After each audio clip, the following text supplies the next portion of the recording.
Assalamualaikum warahmatullahi wabarakatuh. Selamat pagi, salam sejahtera untuk kita semua. Shalom, Om Swastiastu, Namo Buddhaya, salam kebajikan. Yang terhormat Bapak Iswan Prahastono, selaku General Manager PLN Puslitbang. Yang kami hormati Bapak Nur Yuniarto dari ITS. Yang kami hormati Bapak Noveri Maulana dari PPM School of Management. Dan seluruh teman-teman peserta knowledge sharing dan peserta lomba PLN AIS 2021. Puji syukur kehadirat Tuhan Yang Maha Esa karena atas rahmat dan kuasanya kita dapat hadir di acara pagi hari ini. Perkenalkan, saya Erni. Dan saya Dimas. Hari ini senang sekali kami berdua bisa menyapa teman-teman semuanya dalam kegiatan knowledge sharing dan pengumuman calon peserta pendanaan PLN AIS 2021. Sebelum memulai acara, perkenankan saya membacakan rundown acara kegiatan hari ini. Yang pertama, mendengarkan lagu Indonesia Raya. Selanjutnya adalah sambutan dari General Manager PLN Puslitbang.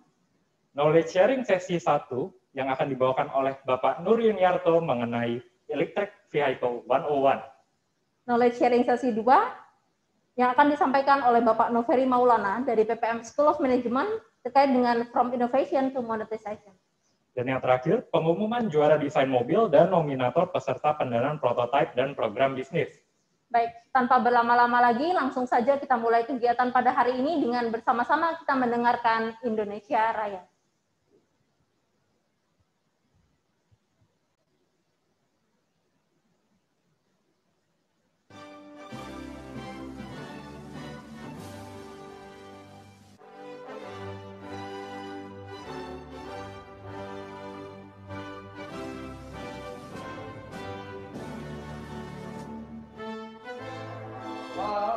Aku berdiri dari panggung itu, Indonesia kebangsaanku, bangsa dan tanah airku. Marilah kita bersatu, Indonesia bersatu.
Selanjutnya, mendengarkan sambutan General Manager PLN Puslitbang. Kepada Bapak Iswan Prahastono, disilakan.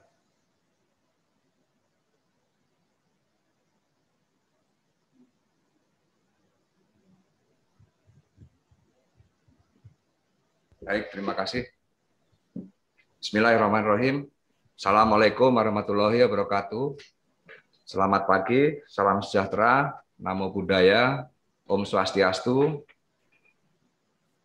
Kepada teman-teman yang saya hormati, para juri, para peserta, serta narasumber ya. Jadi hari ini akan ada knowledge sharing.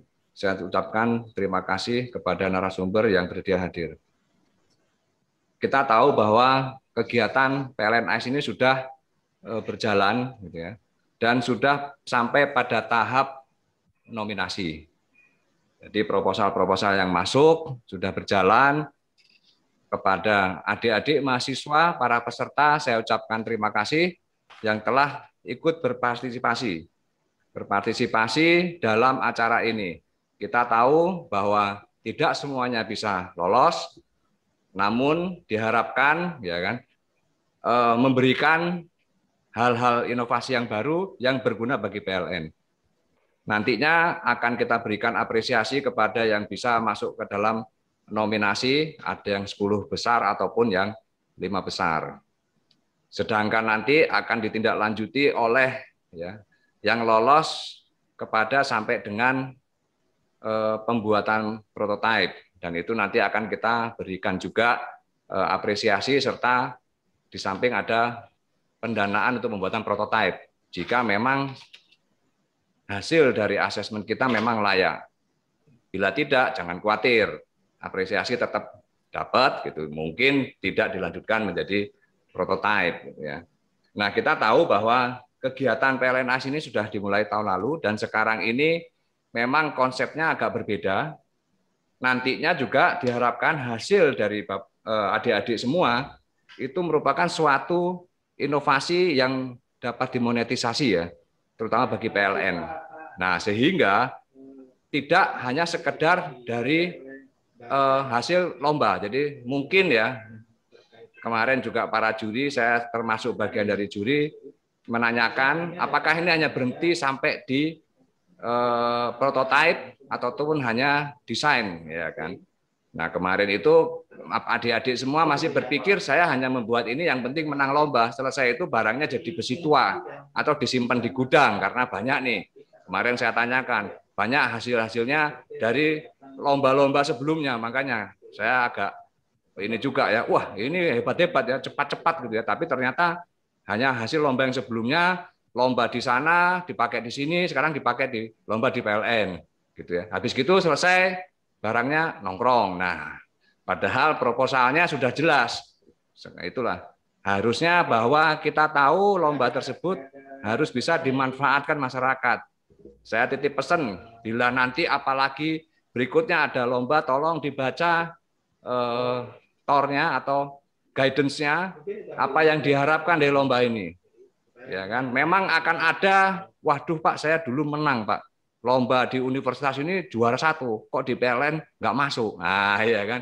Kok di PLN gugur, padahal dulu juara di sini gitu ya. Ya iya, karena beda. Kalau dulu juara cuma gaya-gayaan. Kalau untuk gaya-gayaan menang dia, wes ya. Tapi kalau untuk manfaatnya nggak ada gitu ya, sehingga nggak menang. Nah, di PLN memang berbeda konsepnya, bukan untuk gaya-gayaan, bukan untuk hanya lomba, bukan, tapi bisa bermanfaat ya, bermanfaat dan dapat digunakan oleh masyarakat. Maka mungkin akan kaget nanti, wah yang menang kok yang begitu ya, gitu. Nggak usah kaget karena memang itu yang dicari di PLN. Jadi beda antara kalau kita melihat teknologi gitu ya, itu ada TRL-nya, beda antara TRL 1, 2, 3, 4, kalau PLN itu kan sudah yang aplikasi ya kan. Jadi kebetulan memang para peserta dari para mahasiswa pola pikirnya masih pola pikir riset dalam hal kerangka akademis gitu ya. Riset penelitian kerangka akademis, tapi kalau di PLN penelitian dalam rangka bukan rangka akademis, kerangka aplikasi. Nah, sebetulnya kita mau merangsang supaya para adik-adik ini gitu ya, berpikirnya tidak dalam kerangka akademis ya. Jadi kalau sudah membuat suatu prototipe, dia sudah memperhitungkan tidak hanya kalau desain kuat, kalau misalnya kendaraan ini aerodinamis, saya sudah yakin lah itu bisa. Strukturnya kuat Pak, menopang ini kuat, daya motornya kuat. Secara ilmu dan teknologi akademisi memang benar. Tapi mungkin adik-adik nggak pernah menghitung bahwa sebenarnya kalau ini jadi bisa nggak ya secara finansial seperti apa, ya kan?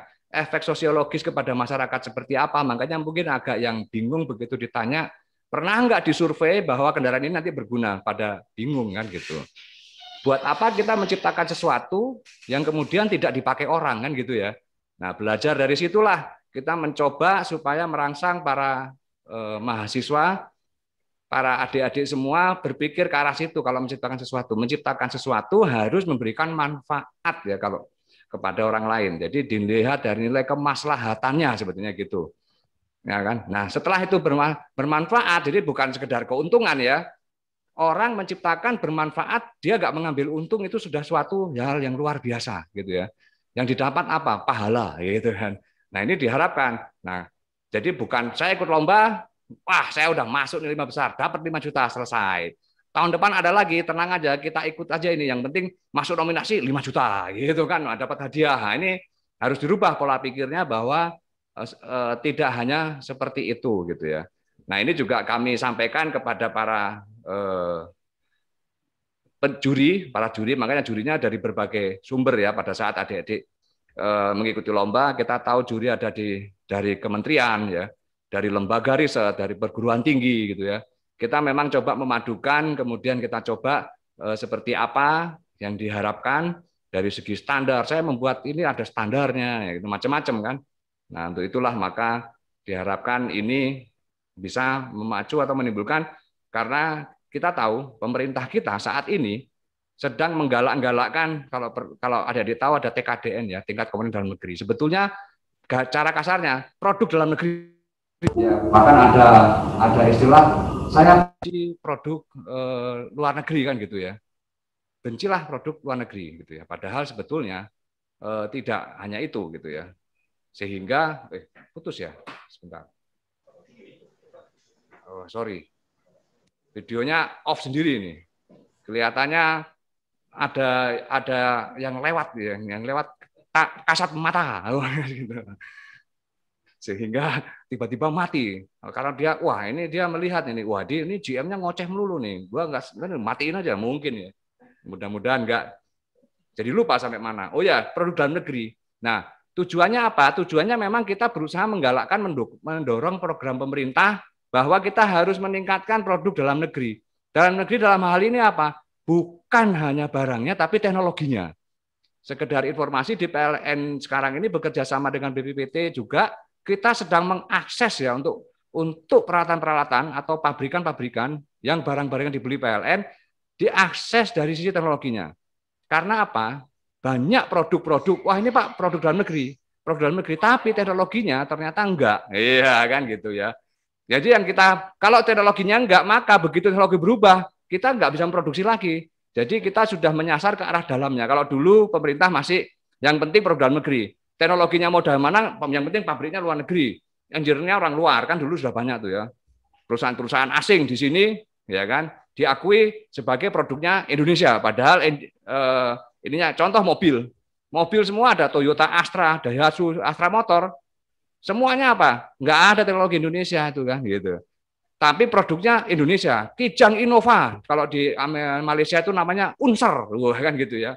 Di Thailand ada, ini produksi Indonesia. Oh iya, bangga kita. Kijang Innova itu adalah produksi Indonesia, bangga kita. Tapi ternyata kalau digali lebih dalam, teknologinya enggak juga gitu ya. Itu bedanya. Nah sekarang kita pengen teknologinya yang pengen kita rebut. Makanya kenapa Presiden kita menggariskan itu dengan teknologi. Dan itu turun ke BUMN, dan di PLN. Nah, PLN sudah mulai dengan berkolaborasi, kita membuat teknologi, ya kan. Kalau barangnya mungkin masih bisa impor, nggak apa-apa, karena kita nggak bisa memproduksi. Teknologinya kita rebut, selesai. Nanti mungkin arahnya, oke, kita punya teknologi, buat pabrik ini, ya jadi kayak Jepang, ya. Jepang itu punya teknologi, tadi pabriknya di mana-mana, ya kan. Indonesia dibikin bangga, kamu produksi mobil, bagus, tuh. Tapi namanya Toyota, ya kan gitu. Kalau namanya Toyota kan Jepang, kenapa nggak berubah namanya gitu ya?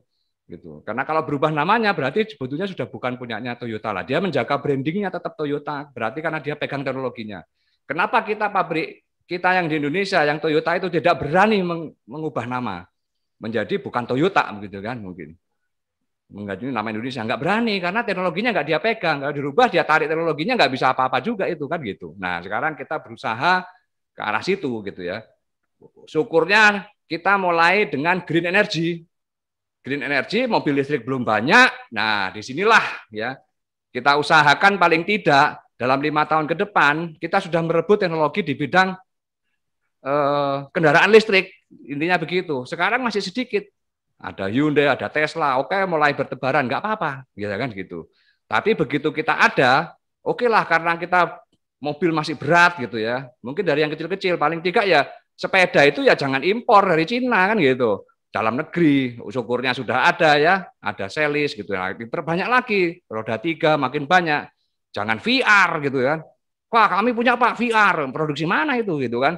Dalam negeri Pak, tapi teknologinya mana? Ternyata teknologinya, nah itu. Makanya kenapa para juri juga menanyakan, kamu kan tinggal merakit aja. Nah, diharapkan tidak hanya sekedar merakit, tahap awal merakit boleh. Oke. Ya, paling tidak dengan merakit adik-adik memahami teknologinya, iya kan? Apresiasi juga saya kepada beberapa peserta yang membuat program atau teknologi sendiri ya, gitu ya.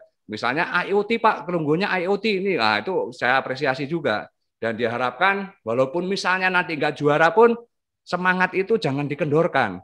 Ada juga yang membuat motor amfibi, wah keren juga itu, ya kan? Teknologinya oke itu saya bilang gitu, walaupun masih merakit, tapi paling tidak pelajari sehingga nantinya ya oke, saya senang juga, saya motornya dalam negeri Pak, Bajra, wah kan keren juga itu, ini dalam negeri Pak, wah saya hebat juga ini, ternyata dia tidak searching dengan melihat di Alibaba yang produk luar, dia searching dalam negeri, ini suatu kelebihan ya sebetulnya, kelebihan keunggulan itulah yang sebetulnya mau kita sasar, tidak hanya berpikir kemudian secara teknis, secara keilmuan, tapi berpikir juga sampai ke arah aplikasinya gitu.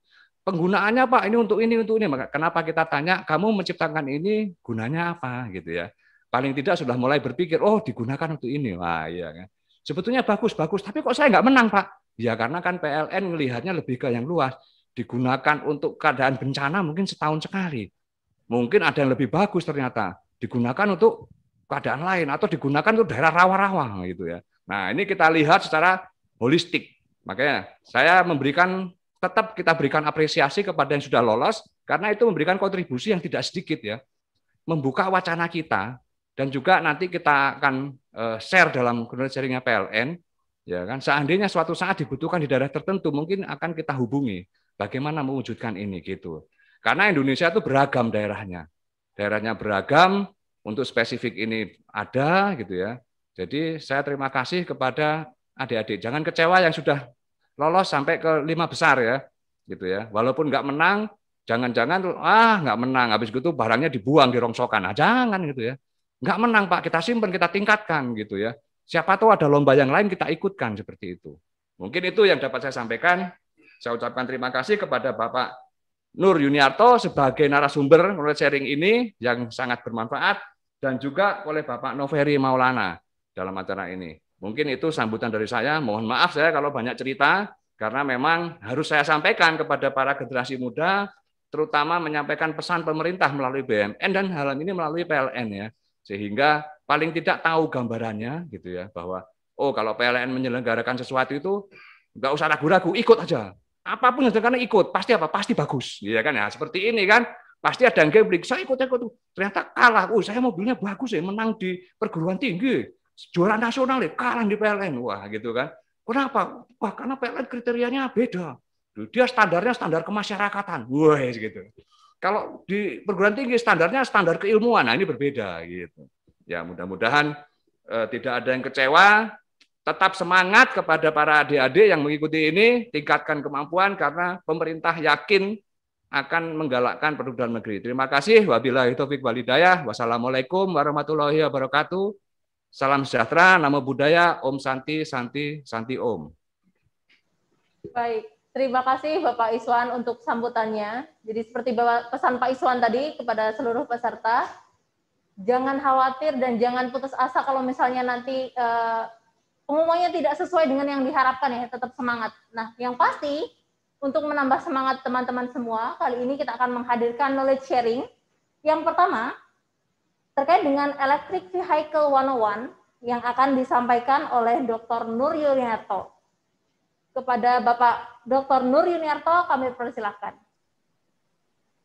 Terima kasih Mbak dan Mas pembawa acara. Terima kasih Pak GM atas kesempatannya dan seluruh tim yang ada di PLN. Selamat pagi, salam sehat semuanya. Jadi mungkin hari ini saya akan mencoba untuk melakukan sharing seperti yang disampaikan oleh pembawa acara tadi tentang kendaraan listrik 101.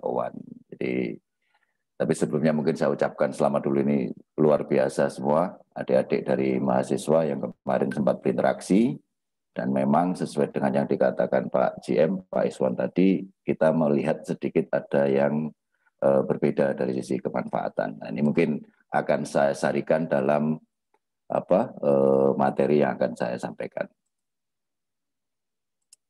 Mungkin saya coba share screen dulu.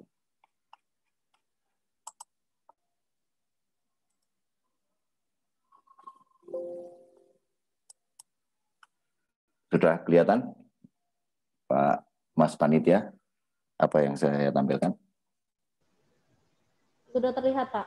Oke, jadi ini mungkin judulnya proses desain kendaraan listrik berbasis kaidah inovasi atau Electric Vehicle 101. Ini inovasi saat ini seperti yang disampaikan oleh Pak GM tadi, kita sebagai bangsa Indonesia harus berinovasi. Salah satunya yang disampaikan oleh Presiden, kita harus benci produk luar negeri dan sebagainya. Tapi sebenarnya apa sih inovasi itu? Kemarin juga mungkin sebagian besar dari Anda masih bingung saat tadi mengatakan inovasi saya ada di sini. Mungkin definisinya seperti ini. Jadi ada 3 hal yang terkait dan saling saling berhubungan di sini. Jadi ada kreativitas, ada invensi, dan ada inovasi. Bedanya ada di mana? Jadi kalau kreativitas itu lebih ke arah membuat sesuatu yang baru atau imaginative ideas into reality. Dia tidak ngomong masalah gunanya. Jadi kreativitas itu pokoknya kreatif, misalnya karya seni dan sebagainya, atau membuat sesuatu, tapi lebih ke arah 2 hal ini, ya. Jadi 2 hal ini antara kreativitas dan invensi ini lebih ke arah self-centered. Jadi untuk diri sendiri, untuk kepuasan diri sendiri. Invensi apa? Invensi adalah penemuan sesuatu yang baru. Jadi menemukan rumus, menemukan formula, dan sebagainya, ini invensi. Tapi dua-duanya ini antara kreativitas dengan invensi, ini tidak ada muatan untuk berguna pada orang lain. Nah, yang ada muatan berguna bagi orang lain yang tadi disampaikan oleh Pak GM adalah inovasi.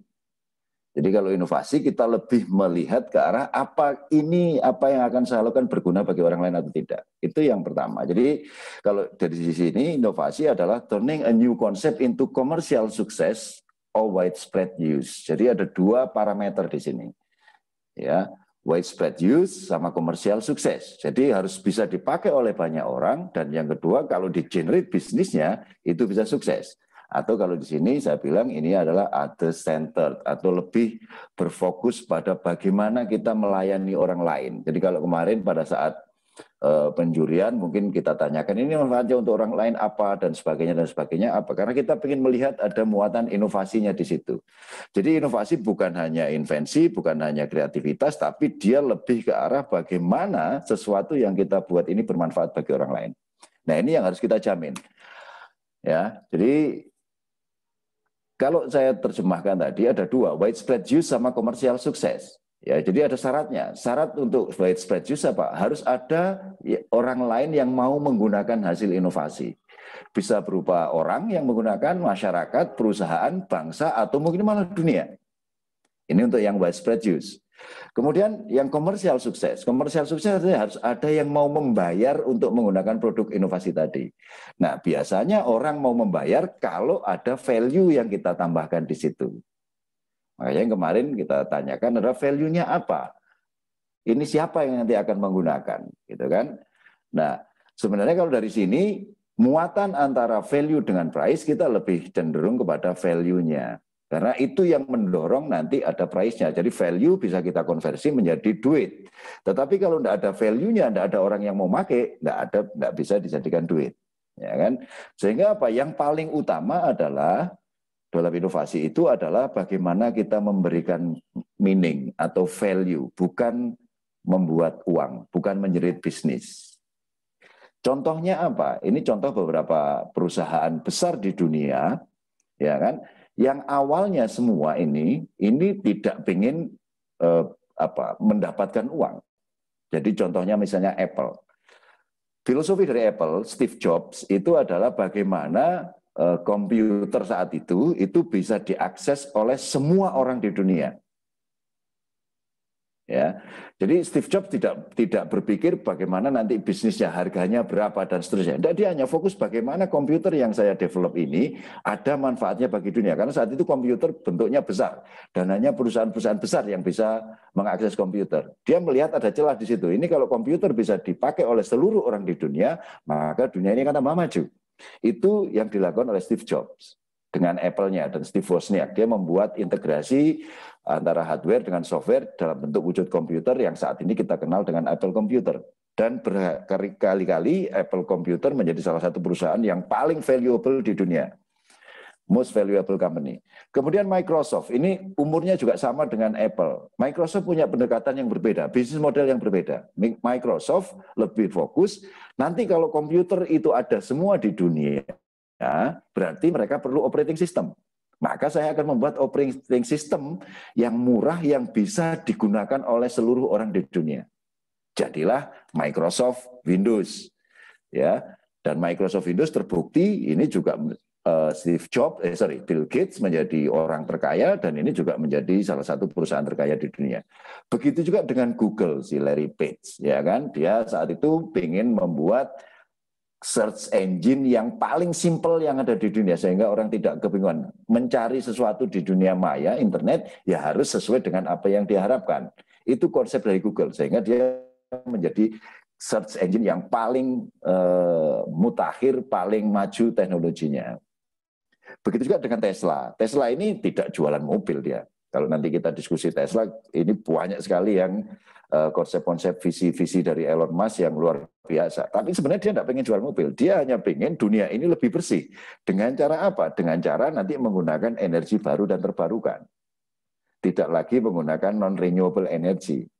Strateginya seperti apa supaya customer base-nya listrik energi baru terbarukan ini muncul? Dia gunakan tambahan kendaraan listrik. Karena dia yakin dengan kendaraan listrik, dunia ini akan lebih baik, nanti listriknya dibangkitkan oleh EBT, pembangkit energi baru terbarukan, kendaraannya kendaraan listrik. Sudah tidak ada polusi kalau seperti itu. Itu ultimate goals dari si Elon Musk dengan Tesla. Begitu juga dengan Amazon. Amazon malah awalnya dia hanya jualan buku online saja. Karena dia melihat orang harus lebih mudah bisa membeli lewat online tanpa harus tatap muka dan langsung nanti barangnya dikirim. Saat ini Amazon menjadi perusahaan yang luar biasa besar di dunia. Ya kan, yang mungkin salah satu perusahaan terbesar dengan valuasi terbesar. Jadi ini semua pendiri dari perusahaan-perusahaan besar ini kita harus belajar dari mereka. Mereka tidak memikirkan duit. Tetapi yakinlah kita bahwa kalau Anda mendelivering value yang luar biasa besar bagi seluruh umat manusia, maka rezeki atau uang di belakang itu tidak terbatas, atau saya bilang unlimited money. Ya. Jadi di sini ada dua hal antara bisnis dengan widespread use. Nah, sebenarnya inovasi apa? Ini kalau saya ambilkan dari design thinking, inovasi itu gabungan dari tiga hal. Yang pertama adalah desirability, viability, kemudian visibility. Ya, yang disebut inovasi adalah yang ada di tengah ini. Ini sweet spot for innovation, artinya ada balancing antara desirability itu value yang kita deliver terhadap orang, organisasi, perusahaan, badan, atau mungkin dunia, itu adalah desirability. Kemudian viability, ini adalah secara bisnis bisa dijalankan dengan simple. Ini lebih ke arah model bisnisnya. Kemudian karena kita ngomong teknologi, di sini teknologinya juga harus visible. Artinya ada yang bisa membuat teknologi. Kalau tidak ada yang membuat teknologi, ada orang yang mau membuat teknologi, ya kan, bisa diakses dengan mudah dan seterusnya. Kalau kita bisa menggabungkan ketiga-tiganya, maka ini yang disebut dengan innovation. Ada value yang kita deliver terhadap orang, ada bisnis yang bisa kita generate, dan secara teknologi bisa diwujudkan. Ini sebenarnya konsep dari inovasi. Nah, kalau dari sisi praktis seperti apa inovasi? Secara praktis adalah sejak ide dibangkitkan atau kita menemukan ide, sebenarnya seorang inovator sudah harus bisa membayangkan bagaimana nanti model bisnisnya. Bagaimana value apa yang bisa kita deliver. Makanya di sini ada gambar icon manusia. Ini sebenarnya adalah pondasinya adalah value yang kita deliver. Uang ya kan atau dolar ada di sini nilainya paling atas karena sebenarnya kalau kita bisa membuat sesuatu yang lebih baik, ada value, pasti nanti akan ada muncul. Sekarang kita tinggal menstrukturkan bagaimana model bisnisnya. Ya kan? Sehingga apa?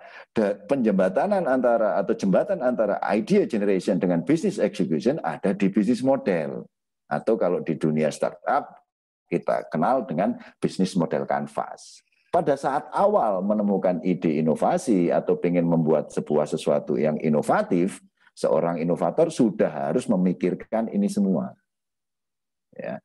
Kenapa? Karena kalau belum memikirkan ini semua, kemungkinan besar semuanya hanya berdasarkan asumsi pribadi. Apa yang dilihat pertama kali dalam bisnis model Canvas adalah hubungan antara value yang kita deliver atau value proposition dengan customer kita. Sebenarnya ini adalah jantung dari inovasi. Kalau yang lain-lain ada key activity, key partner, kemudian key resources, kemudian cost dan revenue, itu adalah pengikutnya. Tetapi yang pertama utama adalah ini, ada hubungan antara produk yang kita deliver dengan customer. Artinya apa? Kita harus serve customer. Kita harus serve dengan kemauan customer. Bukan lagi ego dari seorang inovator. Kalau ego dari seorang inovator biasanya saya tanyakan, Anda mau enggak beli produk yang Anda buat sendiri? Itu kalau saya menemukan ada indikasi kemarin misalnya beberapa peserta saya tanya seperti itu. Ya kan, kalau ego inovatornya terlalu besar saya tanyakan, ya kan, Anda mau enggak membeli barang yang Anda buat sendiri? Kalau jawabannya enggak mau, wong kita sendiri yang membuat tidak mau, apalagi orang lain, itu pasti tidak akan bisa di-generate bisnisnya dari situ. Sebenarnya ini practical point of view dari innovation. Ya kan? Kemudian kalau kita melakukan inovasi, tahapannya seperti apa? Tahapannya adalah seperti ini sebenarnya. Jadi pertama dari ide, kita akan memasuki gate 1. Gate 1 ini adalah kita cek apakah ide yang kita generate atau ide yang kita miliki dengan masalah yang dihadapi oleh orang yang akan kita tuju atau market yang akan kita tuju ini fit. Ini gate 1. Kalau misalnya ini tidak fit, artinya antara problem dengan solusi yang Anda tawarkan itu tidak berhubungan, maka kita hentikan di situ proses inovasinya. Anda harus cari yang lain. Cari yang lain mungkin bukan idenya yang Anda cari, tetapi mungkin customer-nya yang tepat yang tadi Anda melihat mencari customer-nya. Tetapi kalau misalnya gate 1 ini kita lewat, ya kan ini akan menjadi key point-nya adalah milestone-nya gate 1 adalah problem solution fit. Ini kita ngomong ide aja di sini. Kalau misalnya secara customer sudah ada, kemudian secara teknologi sudah bisa diwujudkan, ini akan kita pecah menjadi 2. Di sisi atas ini adalah produk dan teknologi yang kita akan develop, di sisi bawah ini adalah bisnis yang akan kita develop. Harus melibatkan customer sejak awal. Ada tes customer. Jadi kita membuat bisnis model Canvas misalnya, itu semua awalnya berdasarkan asumsi saja. Asumsi ada customer, itu adalah asumsi yang paling berisiko. Kalau kita mengasumsikan bahwa nanti ada orang yang mau beli produk saya, itu adalah asumsi yang paling berisiko. Ya. Di dalam dunia startup, asumsi-asumsi yang paling berisiko seperti itu atau the riskiest assumption itu harus divalidasi. Validasinya caranya seperti apa? Kita tanya ke customer. Mau enggak Anda kalau saya punya barang seperti ini? Barang yang kita berikan ke customer apa? Bukan barang jadi, tetapi minimum viable product. Karena apa? Biasanya untuk inovasi, kalau kita membuat produknya langsung jadi, kemudian baru kita tes ke customer, dan kemudian tidak ada customer-nya, maka yang terjadi barang ini menjadi tidak ada gunanya, menjadi masuk ke museum, ya kan? Jadi ada fasenya di sini ada MVP minimum viable product 1 sampai dikembangkan menjadi minimum viable product terakhir. Kita ukur juga dengan maturity dari inovasi. Ada 6 sisi yang kita ukur. Ada customer readiness level, ada teknologi readiness level, ada business readiness level, ada IPR readiness level atau HAKI. Kemudian ada tim readiness level, kemudian ada funding readiness level, sampai nanti ditemukan BMC yang terakhir. Nah, kalau sudah kita sepakat bahwa ini sudah mencapai BMC yang terakhir dan dari sisi dashboard inovasi ini sudah baik, maka kita harus tes ke pasar nih, ya kan? Tes ke pasar. Ini namanya product market fit. Tes ke pasar, caranya dengan apa? Dengan strategi go to market. Tes ke pasar dengan cara apa? Dengan cara kita lihat customer-nya, mau enggak dia beli. Ini ada fase transformasi dari MVP menjadi MMP, minimum marketable product. Ini yang kita gunakan untuk ngetes dengan customer. Sekaligus memvalidasi model bisnis yang kita develop. Kalau misalnya benar kita mendapatkan 1 customer atau 2 customer atau 3 customer, berarti proof bahwa di situ ada orang yang mau beli.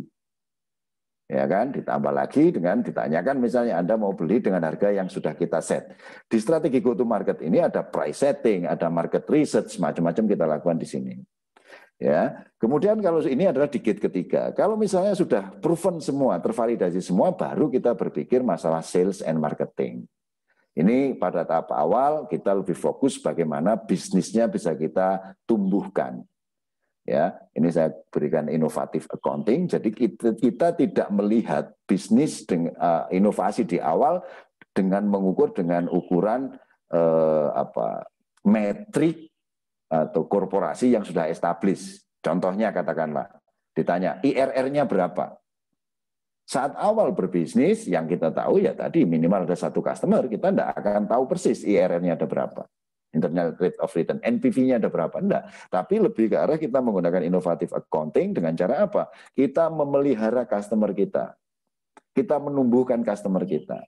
Jadi makanya di dalam bisnis model Canvas ada customer channel, katakanlah di situ channelnya bagaimana Anda akan berinteraksi dengan customer. Cara apa yang Anda gunakan? Apa yang didapatkan oleh customer? Itu ada di bisnis model Canvas. Ini sebenarnya tahapan inovasi yang seharusnya dilakukan. Sehingga apa? Setiap ide itu harus bisa menjadi bisnis. Fasenya adalah seperti ini. Nah, ini akan saya ceritakan tentang Gesit, ya kan? Kebetulan saya dulu menjadi anggota tim R&D-nya Gesit, ya kan? Dan juga mulai dari awal ide. Jadi sejak awal kita memiliki ide, kita sudah membayangkan nanti Gesit ini akan menjadi seperti apa sepeda motor listrik Gesit itu, ya kan? Bisa ceritakan satu persatu. Jadi ini yang pertama harus kita omongkan. Ya, jadi ini namanya mapping dari pain point mapping. Jadi kita harus bisa mengidentifikasi pains dari customer itu apa yang dirasakan, kemudian customer itu pinginnya seperti apa, kemudian gains yang mungkin bisa mengimprove experience dari customer. Ini di sisi kiri adalah kita harus memahami masalah atau kebutuhan orang lain, di sisi kanan adalah ide atau solusi atau produk atau jasa yang kita tawarkan. Isinya apa? Bisa berupa produk and services, produk kita apa, kemudian gains kreatornya apa yang bisa membuat orang bertambah experience menggunakan produk kita, kemudian yang paling penting adalah pains reliever ini, untuk mendeliver bagaimana kesulitan orang untuk mengadopsi produk kita menjadi lebih mudah untuk mengerjakan job to be-nya yang ada di sini. Ini harus fit, ya. Dua mapping ini harus fit. Itu adalah syarat kita melakukan yang pertama dari gate pertama. Nah, kalau Gesit misalnya dulu. Jadi job to be-nya yang kita identifikasi adalah Gesit pertama harus bisa dipakai untuk kegiatan sehari-hari atau mungkin bisa juga dipakai untuk kerja. Ini yang kita identifikasi pertama kali. Jadi kita menyasar lebih ke arah menyasar customer base yang lebih luas. Ya kan? Kemudian yang lain kalau kita menggunakan sepeda motor listrik misalnya mungkin akan dikenal sebagai orang yang mensupport teknologi, green technology, renewable technology, sustainable technology, ya kan? Kemudian job to be dan yang lain yang diinginkan adalah mungkin kalau tadi yang seperti disampaikan Pak Iswan, bangsa Indonesia ini sudah lama bermimpi punya mobil nasional, motor nasional. Nanti mungkin di sesi yang lain kalau Anda ingin berdiskusi dengan saya bagaimana mobil dan motor nasional yang ada di Indonesia, kenapa tidak ada, insya Allah saya punya jawabannya. Sehingga apa? Ini sangat ditunggu-tunggu dulu. Jadi ini adalah kalau menggunakan Gesit ya proud to use Indonesian brands and product. Ini adalah job to be done dari customer yang kita identifikasi. Kemudian pains yang dihadapi oleh customer kalau menggunakan kendaraan listrik seperti apa? Yang pertama adalah harga belinya mahal. Kemudian yang kedua adalah selalu bertanya range-nya berapa, jarak tempuhnya berapa, persis seperti yang ditanya oleh Dewan Juri kemarin. Ini ada pains kalau kita menggunakan produk kita, maka ini akan menjadi masalah. Kemudian pertanyaan kedua, baterai lifetime-nya berapa? Kemudian durasi charging-nya berapa? Ini kemarin semua ditanyakan juga oleh Dewan Juri, ya kan? Kemudian yang lain, ini kalau kesetrum seperti apa? Dari sisi safety seperti apa? Kemudian harga jual kembalinya yang khas orang Indonesia adalah kalau beli sesuatu, motor, mobil, pasti mereka berpikir untuk menjual kembali. Harga jual kembalinya berapa? Ya kan? Ini juga nanti akan kalau misalnya kita tidak bisa memastikan harga jual kembalinya, maka mungkin orang akan menjadi barrier bagi orang untuk membeli. Kemudian tidak ada infrastruktur charging atau swap infrastruktur. Ini juga menjadi pain. Ya kan? Kemudian gains yang ditawarkan kalau misalnya produk ini dipakai orang apa? Ya kan, yang bisa membuat orang lebih nyaman, yang membuat orang bisa lebih berbeda, experience-nya lebih berbeda, ya kan? Jadi yang pertama adalah karena kita pengen head to head dengan kendaraan konvensional saat itu desain kita omongkan lebih cenderung menyerupai dengan skuter matic sehingga orang bertransisinya lebih mudah. Kemudian mungkin kalau menggunakan merek Indonesia ini akan mendapat support atau dukungan dari kawan. Wah, top, Anda beli sepeda motor listrik nasional gitu kan, hasil R&D nasional dan sebagainya. Kemudian swappable baterai, karena di sini tadi ada pains-nya adalah tidak ada charging atau mungkin swap infrastruktur. Jadi kita buat opsional dulu baterainya gesit itu adalah bisa di swap dan bisa onboard charging. Kemudian range 70 sampai 100 km target kita. Kemudian performanya harus lebih baik daripada Matic Scooter. Ini yang kita identifikasi dari customer. Kemudian produk atau service yang kita tawarkan apa?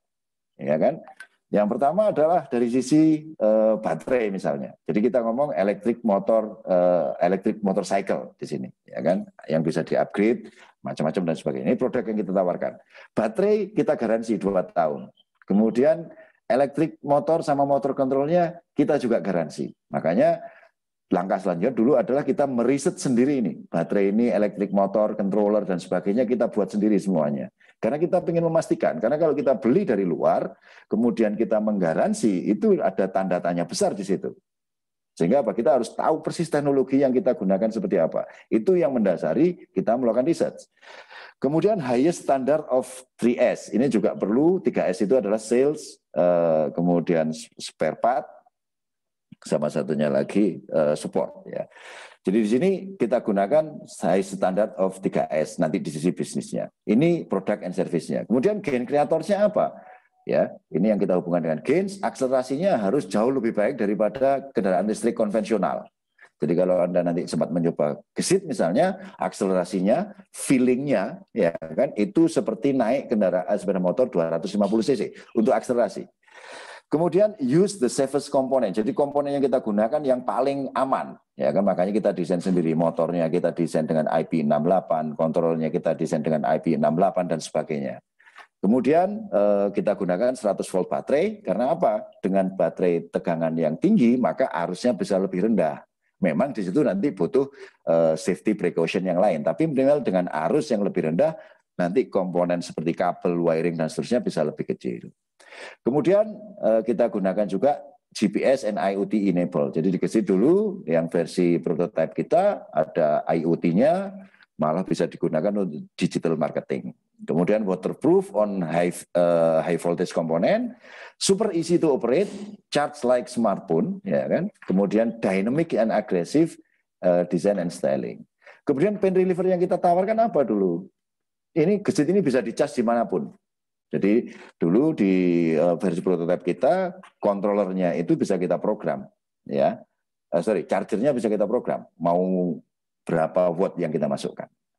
Kemudian target juga di pain reliever-nya adalah affordable in cost and quality, kemudian multi-purpose. Nah dari sini ini harus fit, maka kita bisa melihat, kemudian kita buat bisnis model canvas-nya, yang mungkin sebagian dari Anda kemarin sudah ada value proposition, ada customer segment. Jadi value proposition-nya ini, customer segment-nya lebih ke arah untuk young and dynamic motoris. Jadi kita sasar dulu adalah untuk anak-anak muda sebenarnya.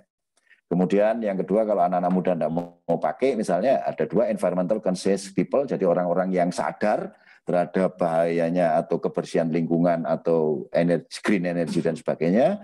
Kemudian juga perusahaan-perusahaan yang conscious dengan environmental dan juga pemerintahan. Jadi ini dulu yang kita hubungkan pertama kali. Jadi ada value proposition, ada customer segment. Kemudian baru kita isi yang lain-lain. Ini nanti mungkin kita diskusikan saat.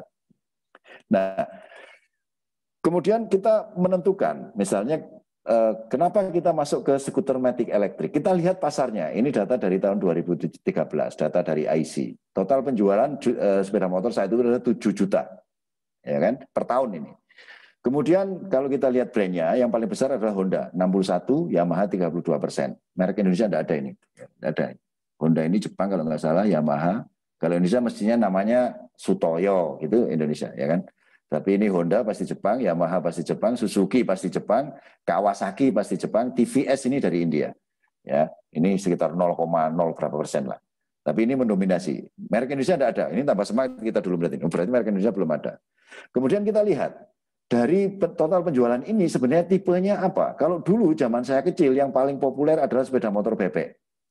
Tetapi tahun 2013 saat kita melakukan riset pertama kali gesit, kita bukan gesit saat itu namanya, kita riset sepeda motor listrik, ternyata pasar yang paling besar adalah skuter matic. Makanya saat itu, udah kita masuk aja ke skuter matic. Ya kan? Kita buat nanti gambarnya seperti apa dan sebagainya. Nah, kemudian kita juga lihat di customer yang kita survei, ya kan? Kita survei customer dari berbagai macam provinsi. Ya, ini cukup banyak dulu yang kita survei dari berbagai macam provinsi dengan umur yang berbeda-beda, ya kan? Kemudian kita tanya, kalau misalnya saya punya sepeda motor listrik, saat itu yang kita tampilkan ada gambar. Sepeda motor listrik, katakanlah, kenapa? Alasan apa? Kenapa Anda mau membeli sepeda motor listrik? Ternyata yang paling menentukan adalah, khusus ini khas orang Indonesia, adalah yang pertama adalah dari si biaya. Jadi mereka berharap bahwa harga belinya murah, harga operasinya murah, harga perawatannya murah. Ini sekitar 57%. Kemudian yang kedua, teknologi terkini 24%. Makanya nanti dari sisi MMP, saat kita katakanlah awal ada IoT, ada digital marketing platform dan seterusnya, begitu kita melihat ini, kita singkirkan dulu yang itu. Yang jelas adalah bagaimana caranya kita ngejar supaya harganya menjadi lebih murah. Jadi kalau saya urutkan di sini, orang pertama kali akan membeli produk sepeda motor listrik, skuter listrik, kalau pertama alasannya adalah kalau biayanya murah, baik itu biaya beli, biaya operasional, dan perawatan. Kemudian yang kedua dari si teknologi, kemudian yang ketiga dari performa. Gitu kan? Jadi asumsi kita yang awal bahwa harus lebih baik performanya, kemudian biayanya lebih murah dan sebagainya, ternyata terjawab, tervalidasi. Jadi bisnis model kanvas kita, bisnis model kita bisa kita jalankan selanjutnya. Nah, dari situ baru kita ngomong, ya kan? Kita ngomong yang pertama kali adalah desain spesifikasinya. Ya, karena apa? Ini ada target engineering sebenarnya. Makanya kemarin begitu saya lihat proposalnya, kok jarang ini yang menampilkan desain spek di awal. Karena ini yang nanti akan mengunci jenis dan mengunci apapun yang kita lakukan pada saat kita membahas engineering. Jadi spesifikasinya dulu kita buat pertama adalah tipenya electric matic scooter. Range-nya itu kira-kira sekitar 700 sampai 100 km, 70 sampai 100 km per charge. Kemudian akselerasinya, ini karena dulu anak-anak muda sebagian besar yang tergabung di Gesit, mahasiswa S1 di ITS, ya kan, mereka bilang yang cepat Pak, kurang dari 10 detik, oke, ya kan, kita masukkan di sini. Kemudian berat target kita adalah 100 kilo plus minus. Kemudian sepeda motor Gesit ini harus bisa membawa beban 150 kilo, jadi bisa untuk goncengan. Kemudian top speed-nya, karena ini akan head to head dengan konvensional skuter, maka ya sekitar plus minus 120 kilo. Kemudian e-drive T-nya, nah, pilihannya banyak dulu, bisa menggunakan mid drive, bisa menggunakan hub, ya kan? Nah di sini mulai muncul ego engineer, ya kan? Kalau menggunakan hub, yang terjadi adalah kita akan membeli dari Cina sebagian besar, seperti yang Anda tampilkan. Kita menggunakan mid-drive. Alasannya apa? Pertama, ini belum ada yang menggunakan ini, ya kan? Jadi murni itu nanti jelas kontribusinya. Kemudian yang kedua, kondisi jalan di Indonesia itu tidak cocok untuk motor hub kalau kecepatan tinggi. Karena dari sisi engineering, ya kan, motor hub itu seperti unsprung mass. Jadi massa yang tidak disupport oleh suspensi. Kalau dia bergetar, kalau dia mengayun pada kecepatan tinggi, ya, itu menjadi beban yang cukup berat bagi struktur.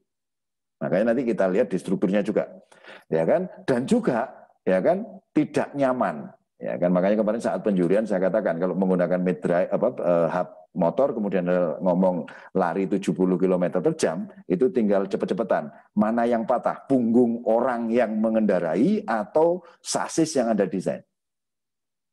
Ya. Jadi kita pilih menggunakan mid drive, ada di sini nanti motornya. Kemudian panjang kali lebar kali tingginya ya seperti ini. Kemudian target harganya saat itu kalau kita omong ke media dulu harus bisa di bawah 20 juta rupiah. Tapi ternyata cukup sulit untuk mencapai ke itu pada saat kita omong. Nah ini fitur-fitur yang kita sematkan dulu di awal. Ini adalah MVP kita. Kita belum mengeluarkan duit sama sekali saat itu. Kita hanya menggambar. Dan ini yang kita propose ke customer dan juga propose ke partner industri yang akan bekerja sama dengan kita. Ini loh, bentuknya seperti ini. Ini kita punya gambar 3 dimensi seperti ini, seperti ini. Jadi kita sama sekali belum masuk ke proses engineering sama sekali, proses prototyping. Jadi ini yang kita sebut sebagai MVP. MVP yang gesit pertama kali apa? Ya ini MVP-nya. Ya. Nah ini kalau kita lihat, kita juga mensurvei pasar yang tadi saya katakan. Jadi ternyata di Indonesia ini ada korelasi. Jadi ini ada sweet spot untuk kendaraan listrik, sepeda motor terutama ya. Di mana energi cost-nya minimal, ya, jadi biayanya minimal, tapi performanya cukup baik. Ini ada kecepatan untuk mewakili performa, dan ini untuk mewakili iritnya kami buat energi cost. Jadi yang paling banyak populasi sepeda motor ada di sini. Makanya tadi target 20 juta itu kita pinginnya di sini, ya kan? Jadi energinya murah, total energinya murah, tapi speednya sama performanya. Jadi ini kita ngomong disruptive technology. Value yang kita bawa atau tagline yang kita bawa dulu adalah gesit similar in performance and 50% more efficient than conventional motorcycle. Jadi itu yang kita omongkan. Jadi gesit lebih murah dan sebagainya dari sisi biaya operasional. Memang biaya akuisisinya mahal, ya, harga belinya mahal. Tetapi secara operasional kalau kita hitung ini 50% lebih murah. Itu yang kita omongkan. Sebenarnya kita bermain-main dengan psikologi massa saat itu. Kalau kita beli baju misalnya di mall atau di pasar, kalau ada tulisan diskon 50%, pasti semua orang tertarik. Ya, itu juga asumsi. Nanti kita proof ternyata untuk sepeda motor atau mobil ternyata di diskon 50% pun orang tidak tertarik gitu loh. Nah, itu mungkin nanti dari sisi bisnis model perlu dilihat lagi. Nah, kalau dengan electric motorcycle, kita lihat ini adalah merek-merek yang sudah ada. Ya, ada Shanghai Custom, ada Gogoro, ada Italjet saat itu loh ya, bukan saat ini. Ya, kemudian ada U-Bike, Torot dan sebagainya. Ini semuanya harganya jauh lebih mahal. Ini ada sisi kiri adalah price per unit, performanya ada sisi kanan. Yang paling bagus adalah Zero. Tetapi harganya juga luar biasa mahal, 200 juta. Nah, kita ingin gesit berada di sini. Performanya jauh melebihi dari sepeda motor yang ada, listrik yang ada, ya, seperti Gogoro, kemudian Torot ini pakai ada di Eropa, Gogoro di Taiwan. Tapi dengan harga price per unitnya lebih murah. Jadi kita ingin mendisrupt itu saat itu. Nah, baru setelah itu kita masuk ke engineering-nya, ya kan? Setelah ada perusahaan yang mau bergabung, ada customer yang tertarik, kita blasting di media dan sebagainya. Oh, ternyata oke, kita kerja-kerjasama, kita coba wujudkan. Nah, ini sudah masuk ke fase engineering. Ya, tadi ini yang saya omongkan, stakeholder requirement, functional safety, safety requirement dan sebagainya. Baru masuk ke sistem design spec. Ya kan, jadi tidak dibalik. Kalau kemarin banyak dari tim peserta ini yang dibalik, ya kan, desainnya dilepas di belakang. Kalau seperti itu nanti asal jadi. Itu yang kemarin saya highlight. Jadi desain spek harus ditentukan di depan, baru kita ngomong engineering ini. Engineering dari sisi sistem, kemudian kita breakdown sistem komponen dan sebagainya, sampai di sini desainnya selesai. Kemudian fase di sini adalah fase pembuatannya atau prototypingnya, terakhir nanti sistem validation. Kita lihat setiap sisi kanan dan sisi kiri one to one. Jadi kita selalu cek ini. Ya kan, ini yang kita sebut sebagai cycle sebenarnya, bentuknya cycle. Nah, untuk gesit dulu kita modifikasi seperti ini, ya kan. Jadi pertama ada sketch and brainstorming. Kita ngomong desain spesifikasi, kita ngomong estimasi harga, kemudian yang kita buat adalah ilustrasi artis. Baru dari sini kita masuk ke basic engineering design. Load calculation-nya. Jadi ini untuk dynamic load calculation-nya, ya kan. Kalau kemarin yang Anda lakukan, Anda membuat braking analysis misalnya. Kita lebih dari itu, braking juga, kemudian load juga, power calculation juga, ya kan. Kita simulasikan dengan menggunakan MATLAB dengan dengan metode drive cycle tertentu, sehingga kita bisa tahu persis kebutuhan motornya seperti apa, kebutuhan ini seperti apa, sampai dimensi. Ini baru ketemu basic engineering design. Setelah basic engineering design ketemu, kita ngomong detail engineering design. Ini yang super detail. Ya, makanya kemarin sempat saya omongkan, gesit itu menghasilkan gambar jumlahnya 1.500 lembar. Ya, bukan 7 atau 10, tapi 1.500 lembar gambar. Ya. Jadi kita mulai melakukan dynamic simulation modeling, chassis modeling, geometri analisis, ergonomi analisis, material analisis, powertrain design analisis, stability analisis, electrical design, instrumental design. Setelah desain detail ini selesai, baru kita ngomong prototyping. Di sini yang kita hasilkan salah satunya adalah wiring diagram, kemudian shop drawing yang tadi jumlah 1.500 lembar dan sebagainya. Kemudian baru kita ngomong prototyping, chassis, bodywork-nya, electrical motor, structural integrity-nya, ya kan? Kemudian aksesoris, braking system, suspension system, lighting system, dan sebagainya. Setelah jadi prototyping, kita tes uji performanya seperti apa di laboratorium, ya kan? Safety-nya seperti apa? Kita siram dengan air, kita semprot dengan air, seperti apa? Ini masih di laboratorium. Setelah itu baru kita tes endurance. Endurance di laboratorium dengan menggunakan dynamometer, 24 jam kita jalankan, seperti apa hasilnya? Ya kan, komponen mana yang rusak pertama kali, ya kan. Kemudian baru kita tes reliability sama extreme condition. Ini kita jalankan dulu gesit dari Jakarta menuju Denpasar pada musim penghujan dengan kondisi jalan real Indonesia, dengan kecepatan kita variasikan, ada kecepatan cruising, ada kecepatan maksimum, ada kecepatan macam-macam, ya kan. Ini kita tes uji. Baru dari tes uji ini kita melakukan revisi desain. Karena pasti nanti setelah tes uji ternyata ini banyak yang lepas. Ini bautnya tidak pas dan seterusnya. Ini kita revisi desain yang nanti akan menghasilkan yang namanya as-built drawing. Ya kan? Baru setelah selesai ini semua kita omongkan, blueprint kita berikan, paten kita daftarkan, paper kita submit karena kebetulan kita dari akademis, kemudian prototype kita buat. Dan juga yang tidak kalah pentingnya adalah bill of quantity dan bill of material. Ini nanti untuk menghitung HPP, untuk mengestimasi harga dan sebagainya. Nah, dari sini nanti masih dilanjutkan oleh kawan-kawan yang ada di industri. Mereka akan mencoba membuat toolingnya, membuat assembly lainnya. Ya kan, masih banyak riset yang dilakukan untuk memproduksi. Tapi yang jelas ini fase dari R&D selesai sampai di sini untuk inovasi dengan catatan tadi. Ya. Harus ada customer-nya dan sebagainya terlebih dahulu. Jadi ini bisa saya klaim saat itu kita klaim gesit itu design by and made in Indonesia. Bukan hanya made in Indonesia saja. Tapi kalau tadi yang disampaikan Pak Iswan, itu mobil-mobil semua made in Indonesia. Tapi desain bukan Indonesia. Nah ini contoh dari engineering analisis yang kita lakukan. Ini pertama kali kita melakukan longitudinal movement engineering, basic engineering. Kita ketemu motornya berapa, kemudian RPM-nya yang maksimum berapa, motor torsinya berapa, ya kan? Baru nanti di sini kita gunakan untuk menghitung basic desainnya, ya kan? Nah ini kita simulasikan nih, ya kan? Ini belum ada motornya sama sekali nih, sepeda motor fisiknya belum ada. Kita simulasikan urban city driving karena ini akan digunakan untuk dalam kota. Kita lihat performanya seperti apa. Torsi requirement-nya seperti apa, power requirement-nya seperti apa, RPM requirement-nya seperti apa, dan sebagainya. Ini menggunakan MATLAB yang kita lakukan dulu. Kemudian baru dari situ kita masuk ke yang detail seperti yang kemarin Anda sampaikan, ya kan? Sebagian besar ada dengan menggunakan finite element, kita lihat komponen mana yang paling kritis, safety faktornya ada berapa, dan sebagainya. Nah, di sini didesain sampai selesai, kemudian baru nanti muncul final chassis desainnya seperti ini. Ya, kita bisa klaim saat itu berdasarkan hasil analisa, static load-nya yang kita berikan 150 kilo, dynamic load yang kita berikan 500 kg. Jadi chassis ini kuat menahan dynamic load sampai 500 kg. Nah, awalnya tidak sampai 500 kg, ya kan? Ini sampai 500 kg setelah kita reinforce di beberapa poin, hard point connection. Jadi yang kita identifikasi yang paling kritis misalnya daerah sini itu kita perkuat. Jadi materialnya tidak uniform, tapi kita pertebal di daerah situ. Kita gunakan plat yang lebih tebal, kita gunakan pipa yang lebih tebal misalnya di daerah-daerah yang seperti itu. Jadi ini untuk engineering analisisnya.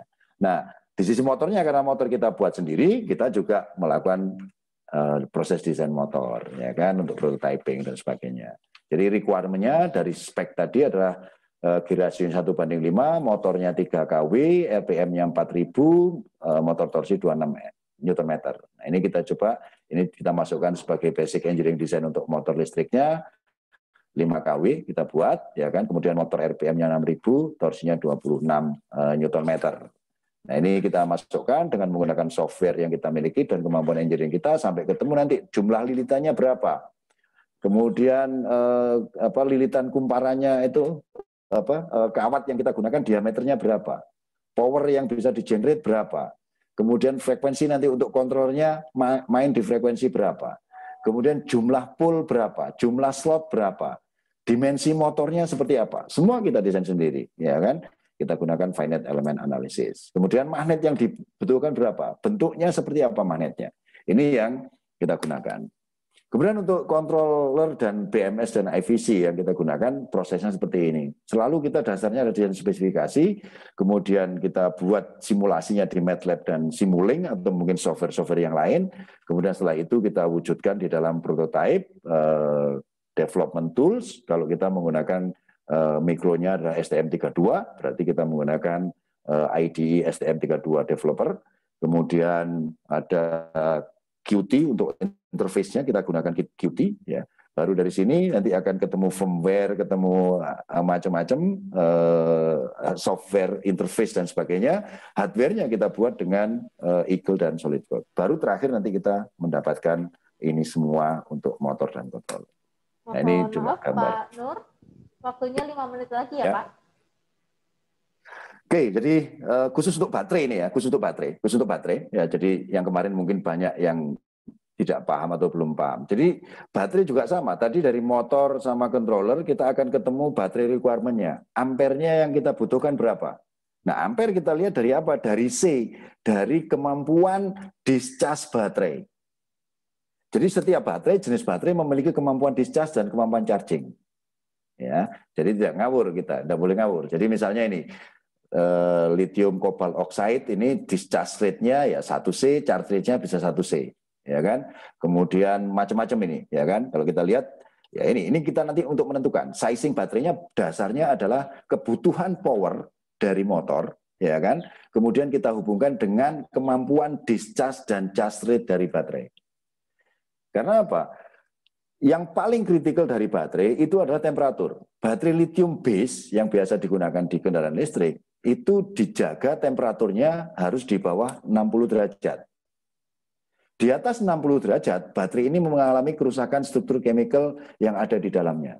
Makanya nanti perlu BMS untuk memastikan bahwa baterai ini tidak mengalami overheat di atas di atas 60 derajat maksimum. Tapi sebenarnya operating temperatur dari baterai adalah 15 derajat sampai 35. Ini yang harus kita perhatikan saat kita menentukan C yang ada di sini. Discharge rate-nya dari baterai. Karena kalau tidak, baterai pasti overheat. Kalau overheat, salah satu komponen dari baterai mungkin baterainya bisa terbakar, dan kami punya banyak pengalaman dengan baterai terbakar. Ada yang memang kita sengaja kita bakar, ada yang memang kita lihat kenapa terbakar dan sebagainya. Jadi ini yang paling penting. Ini mungkin nanti bisa saya share materinya supaya Anda bisa belajar sendiri. Nah, ini hasilnya. Jadi setelah kita tes ternyata confirm semua, ini kita tes dengan dinamometer, ini hasil dinamometer kita, motornya bisa 5,8 watt, kemudian torsinya 20,8, RPM maksimum 4000, efisiennya di atas 95%. Ini kita tes prototipe-nya, sehingga kita berani ngetes. Nah ini, ya seperti ini, kemudian ini yang terakhir mungkin. Jadi kenapa kok kita harus melakukan R&D? Ya, jadi ini fungsinya. Jadi orang di dunia ini sudah paham, negara ini sudah paham bahwa yang paling kecil memberikan added value itu adalah manufaktur. Tadi disampaikan oleh Pak Iswan. Jepang punya desain tapi pabriknya ada di mana-mana. Iya, karena apa? Karena added value dari atau value added yang ditambahkan oleh pabrik terhadap total produk itu sangat kecil. Nah, itulah pinternya orang Jepang, pinternya orang Eropa, pinternya orang Amerika. Sudah pabriknya kasih ke negara ketiga aja. Kita kunci di R&D sama kita kunci di marketing dan servicesnya. Ya. Dan Indonesia bangga dengan menjadi manufacturing based country, ya kan? Nah, padahal di situ yang diukur adalah kemampuan otot, bukan kemampuan otak, ya kan? Tuhan itu adil menciptakan manusia dengan otak, ini yang paling dihargai seharusnya. Tapi oleh orang Indonesia yang paling dihargai adalah ototnya. Nah, kami berharap sebenarnya kami support kemarin saat PLN mengadakan lomba AIS ini, kami ditawari untuk mau menjadi juri atau tidak, saya jawab langsung, saya jawab mau. Karena apa? Saya pingin ini, generasi muda Indonesia nanti menggunakan otak-otak cemerlang orang Indonesia. Saya sudah buktikan bahwa orang Indonesia kemampuannya tidak kalah dengan orang dimanapun di dunia. Kalau mau bekerja serius. Kita harus shifting dari otot ini, ya kan, menuju otak ini. Dan saya rasa PLN berada pada jalur yang tepat untuk menurture atau untuk mengeluarkan, untuk memelihara, untuk memunculkan bibit-bibit engineer Indonesia di masa depan, khususnya di bidang teknologi kendaraan listrik. Itu mungkin yang bisa saya sampaikan. waktu dan tempat saya kembalikan ke pembawa acara. Terima kasih.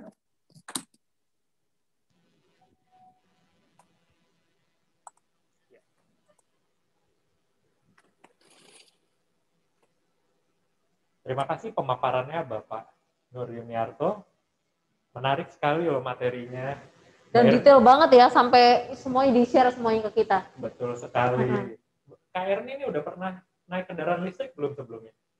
Nyoba sih pernah, cuman mengendarai enggak ya, cuman nebeng doang. Ya, jadi kendaraan listrik itu zero emission ya, bagus banget untuk environment kita. Betul sekali. Selanjutnya ada materi yang tidak kalah keren ya, yang akan dibawakan oleh Bapak Noveri Maulana dengan judul From Innovation to Monetization. Jadi kalau yang tadi sebelumnya kita ngomongin hal yang teknis banget, kita yang selanjutnya ngomongin masalah cuan nih. Oke, bisnis kedepannya gimana gitu ya? Yang penting biar cuan, sobat cuan ini yang penting. Kalau inovasi itu harus menghasilkan uang kan? Benar. Harus bisa diimplementasikan ya kan? Betul, dan yang penting bisa dimonetisasi tentunya, menghasilkan keuntungan untuk lingkungan dan di sekitarnya. Baik, betul sekali. Ya, kepada Bapak Noveri Maulana, silakan Pak menyampaikan materinya. Oke, baik. Selamat pagi Bapak Ibu semuanya. Terima kasih teman-teman MC. Suara saya bisa didengar ya? Gimana? Bisa didengar? Ya, oke. Baik, terima kasih Bapak Ibu. Selamat pagi semuanya, yang terhormat Bapak Iswan GM Puslitbank. Dan juga Bapak Ibu pimpinan di Puslitbank, dan juga Bapak Ibu pimpinan dari unit PLN yang lainnya yang kebetulan hadir pada pagi hari ini. Dan juga selamat pagi, dan saya ucapkan selamat untuk teman-teman semuanya yang sudah masuk ya ke tahap final kita sebut. Jadi beberapa kategori dari lomba AIS 2021 ini, walau nggak semuanya kita sempat ketemu, saya kebetulan diamanahkan oleh Bapak Ibu PLN untuk menjadi juri di kategori di proses bisnis. Kalau tadi Pak Nur Yuniarto di bagian motor listrik dan juga kendaraan listrik, saya banyak di proses bisnis. Dan pagi ini saya diundang untuk sharing dengan Bapak Ibu dan teman-teman semua, para finalis, kita berbicara mengenai bagaimana ketika kita sudah memiliki ide dan kita mengembangkan ide ini menjadi sebuah model bisnis. Dan tadi teman-teman MC bilang ya menghasilkan cuan gitu. Produk yang kita buat kan tentunya juga harus bisa diterima di pasar dan sustainable dan berkembang dan bertahan lebih lanjut. Nah, salah satu kunci untuk bertahannya itu adalah bagaimana dia mampu menghidupi organisasinya, menghidupi perusahaannya, atau menghidupi startupnya nih teman-teman. Karena kebanyakan kemarin dari beberapa proposal yang kita baca, dari beberapa di sesi semifinal itu kita tanya sustainability bisnisnya itu masih banyak yang menjadi tantangan teman-teman. Di dalam bisnis kan kita ada dua hal yang menjadi tantangan utamanya nih. Yang pertama adalah profit, yes. Yang kedua sustainable. Ada bisnis yang dia profit tapi nggak sustainable teman-teman. Dia profit loh, gede loh gitu ya, tapi nggak bertahan. Umurnya cuma setahun paling lama. Nah, dan ini kebanyakan yang dihadapi oleh teman-teman startup tuh. Ada di awal-awalnya profit banget gitu. Yang simpel-simpel aja, orang lagi heboh bikin coffee shop, semuanya pada bikin coffee shop gitu ya. 2 bulan pertama laku, udah 3 bulan udah mulai satu-satu, udah 5 bulan belum BEP udah rugi gitu teman-teman. Nah, ini yang kita takutkan. Teman-teman punya ide yang luar biasa, strateginya bagus sekali, pengembangan prototipenya keren gitu. Nah, tapi ketika masuk ke industri, masuk ke persaingan usaha, itu mulai kewalahan. Ada cerita kita di beberapa komunitas startup itu bicara, ada loh teman-teman yang bikin startup ini keren, bikin teknologinya bagus, tapi hidupnya dari satu lomba ke lomba yang lain. Nah, ini yang kita sayangkan gitu ya. Nah, dia hanya menjual inovasinya, dia hanya menjual ide kerennya, dia hanya menjual prototipenya. Tapi ketika prototipenya itu terjun ke pasar tuh nggak bisa berhasil teman-teman. Nah, ini yang kita takutkan. Jangan sampai teman-teman yang punya ide luar biasa pada kompetisi AIS ini itu nggak bisa bertahan di kaki sendiri. Akhirnya apa, dari tahun ke tahun itu hanya mencari pendanaan, hanya mencari hibah, hanya mencari grant, hanya cari lomba dari satu lomba ke lomba yang lain. Jadi produknya hidup hanya berdasarkan hibah dan hibah. Nah, disinilah pentingnya kita aspek bisnisnya. Bagaimanapun tadi di slide-nya Pak Yuniarto kan bagus nih, bagaimana strategi Jepang inilah ya. Salah satu yang penting kan ada di ujungnya apa? Marketingnya kan, marketing and sales-nya. Itu menjadi poin penting yang harus juga kita kenali teman-teman semuanya. Mudah-mudahan saya dalam setengah jam ke depan saya akan sharing dengan teman-teman Kita akan coba sedikit menggali, dan jika nanti bisa mungkin ada waktu diskusi, kita akan coba diskusi bagaimana kita build our business from ideation to monetization.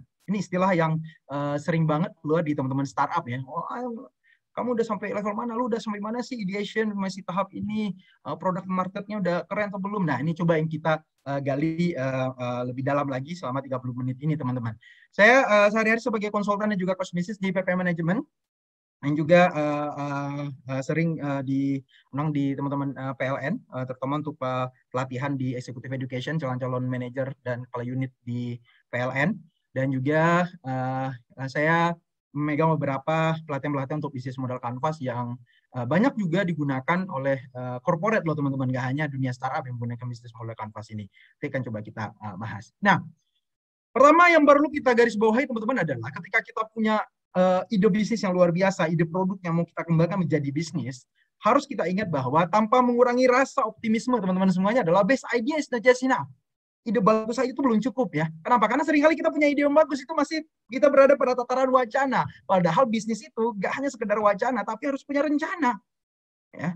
Ada yang bikin mobil listrik kok, bikin kendaraan listrik, tapi hanya perakitan gitu ya. Wacana ketika di luar sana datang ke market, ya orang udah jauh lebih keren pada itu. Buat peralatan listrik, buat mesin pengering, buat mesin ini.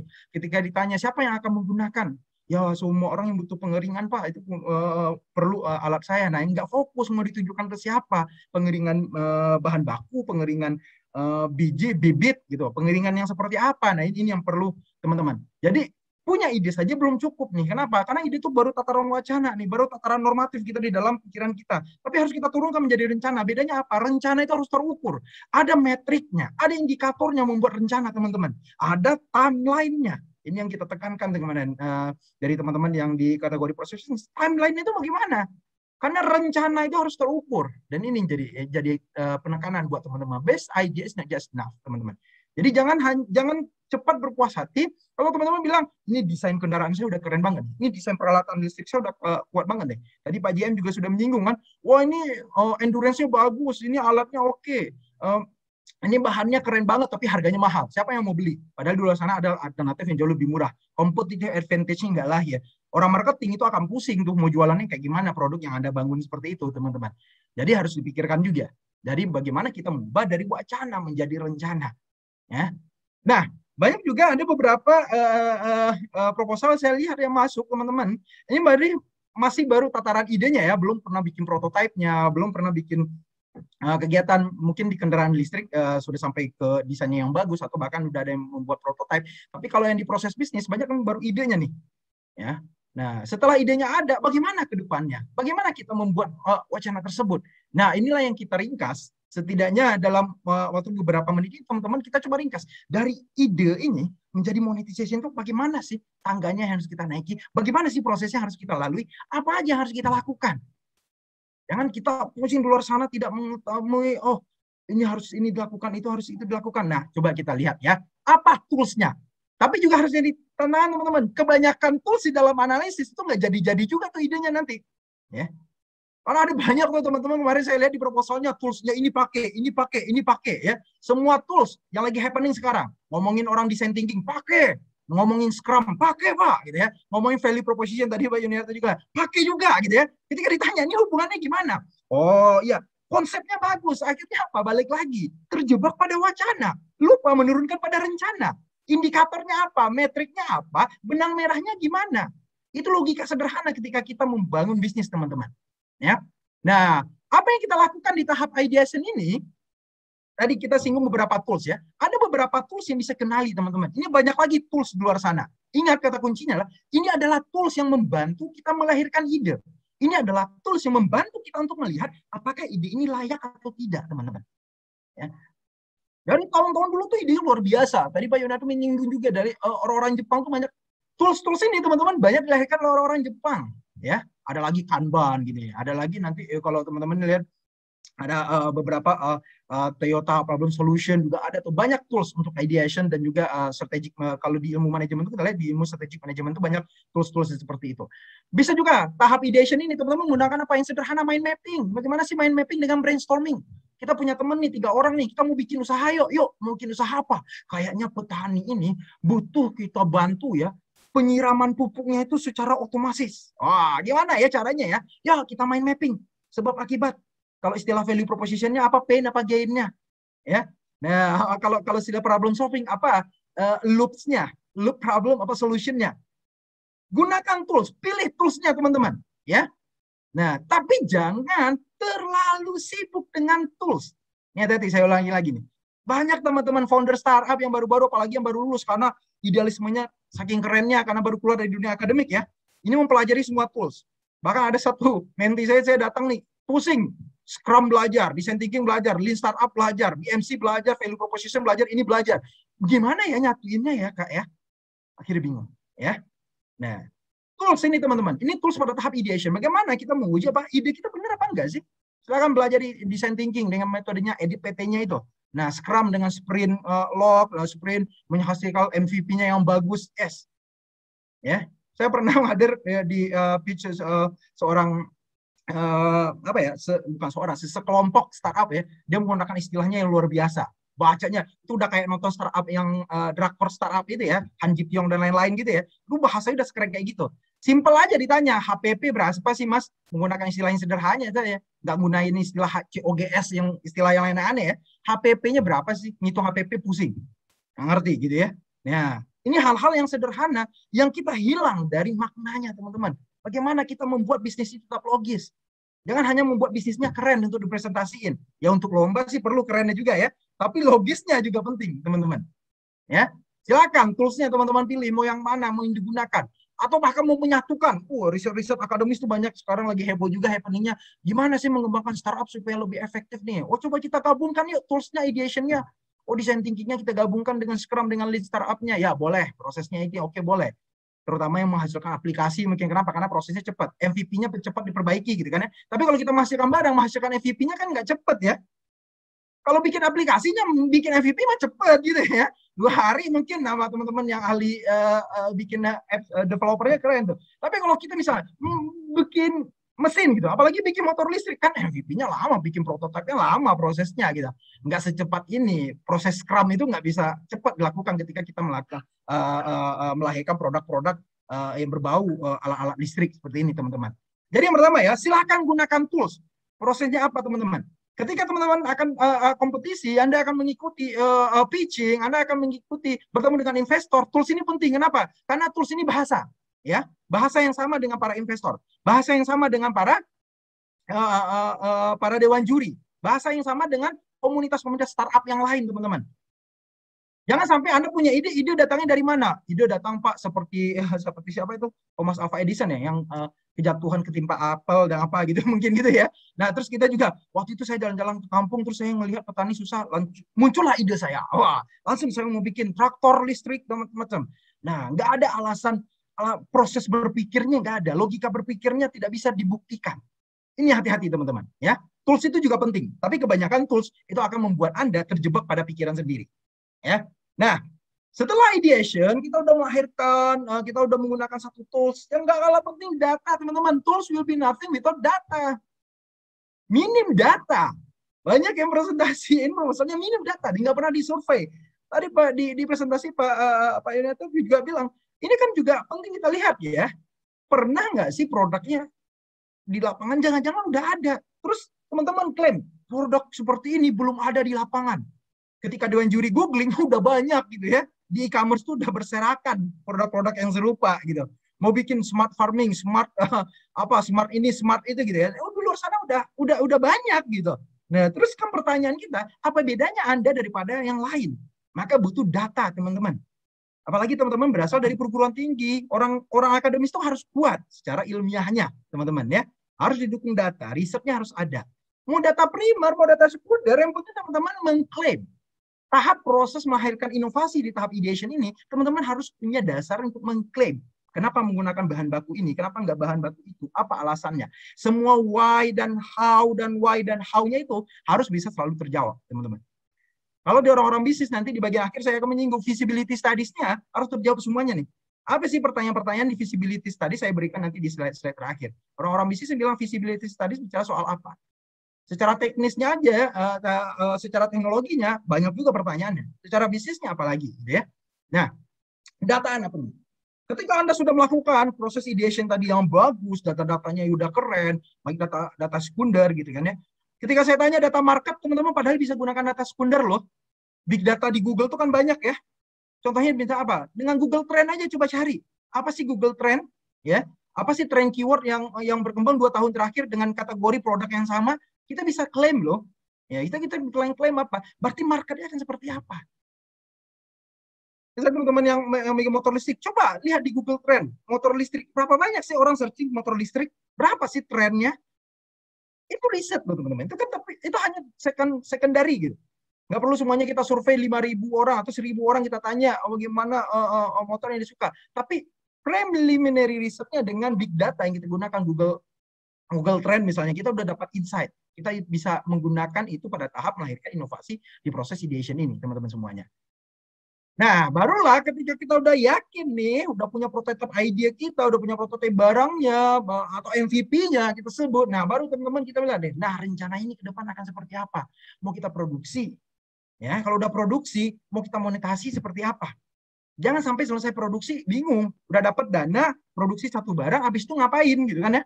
Nah, banyak yang terdiam ketika ditanya seperti itu. Nah, habis itu gimana? Ya kita cari investor. Gimana kita nyari investor?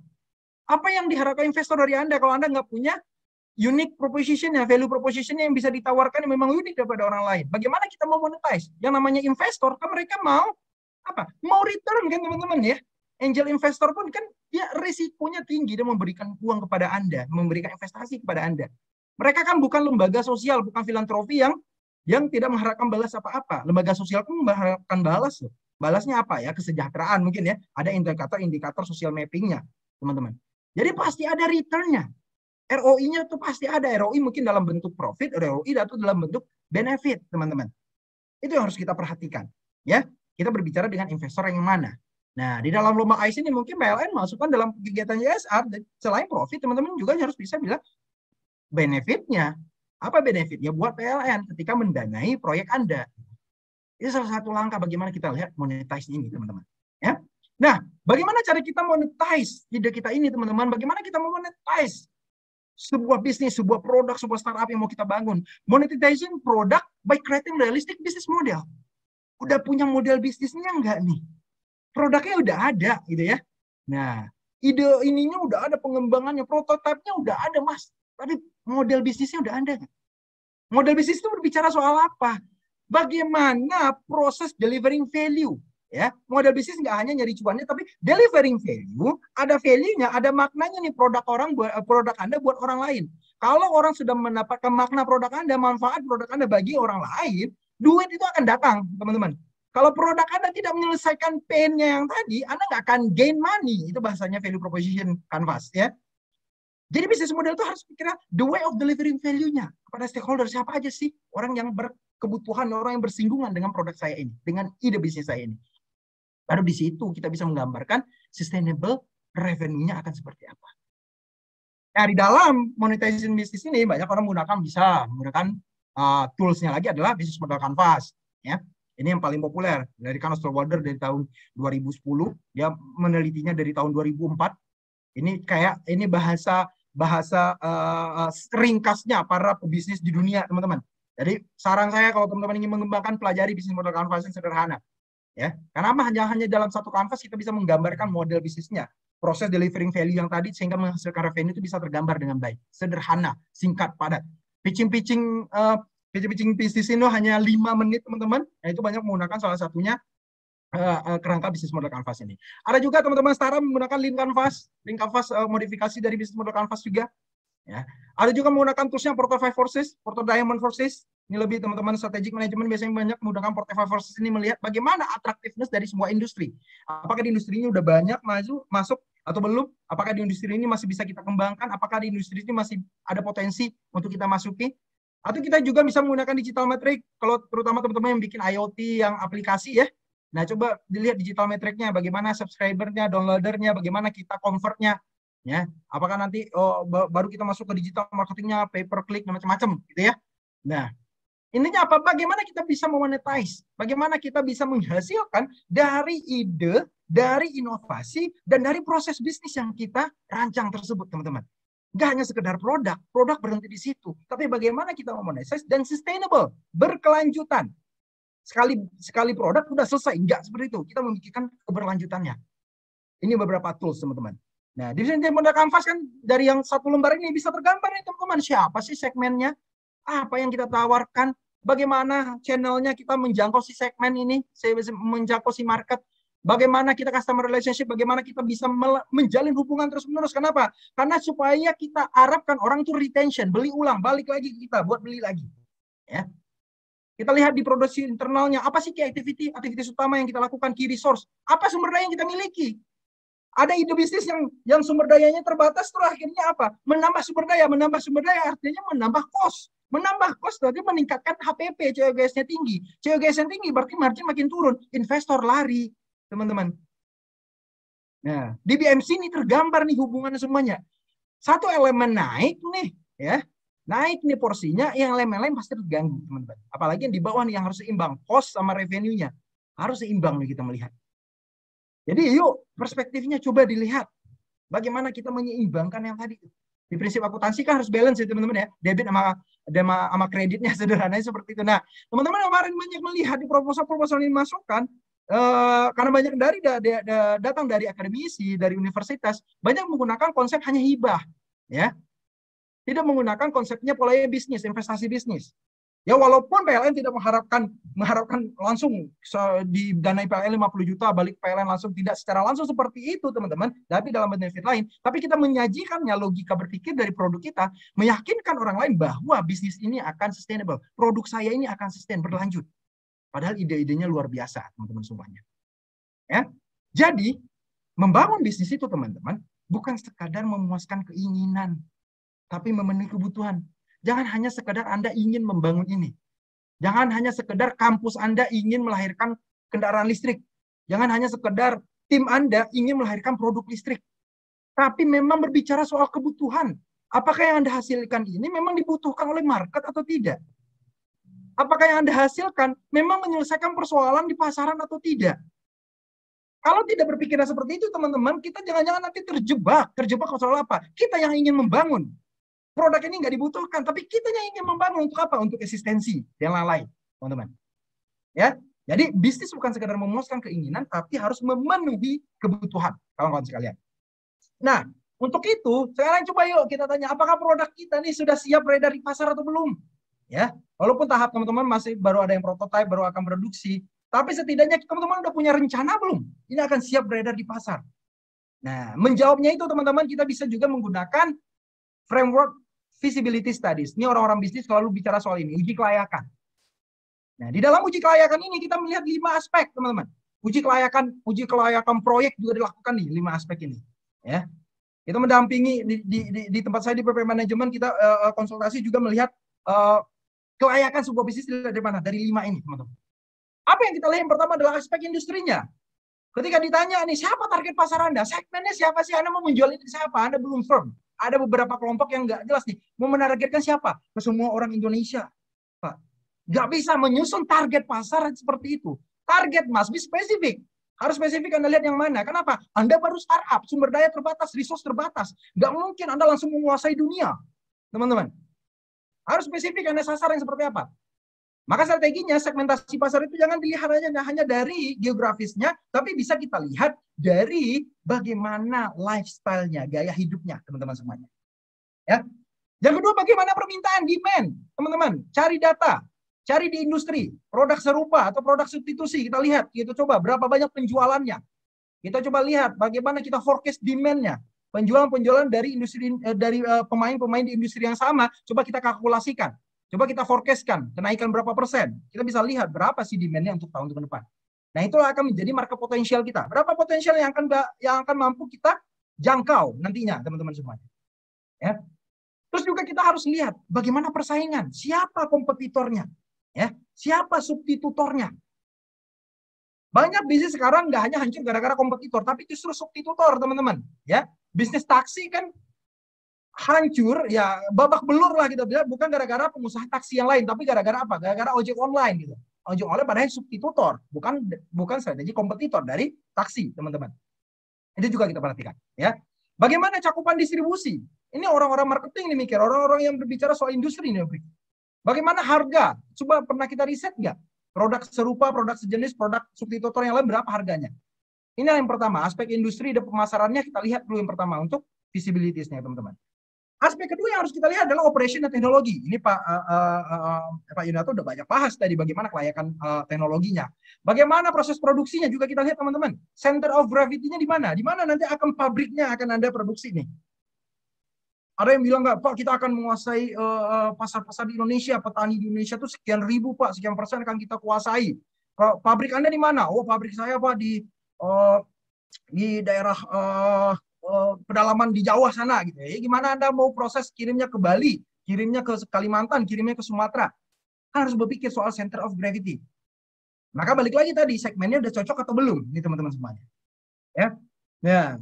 Apakah bahan baku sudah tersedia? Nah, ini yang menarik nih. Ada juga beberapa ide yang melahirkan, wah, bahan bakunya ini, Pak. Oh, ini yang organik gitu ya. Nah, berapa sih ketersediaan bahan-bahan organik ini selama setahun? Dia nggak punya data. Bayangkan kalau Anda membuat suatu produk dari bahan organik, tapi Anda nggak punya data supplier bahan bakunya, bisnis Anda ini akan bertahan berapa lama?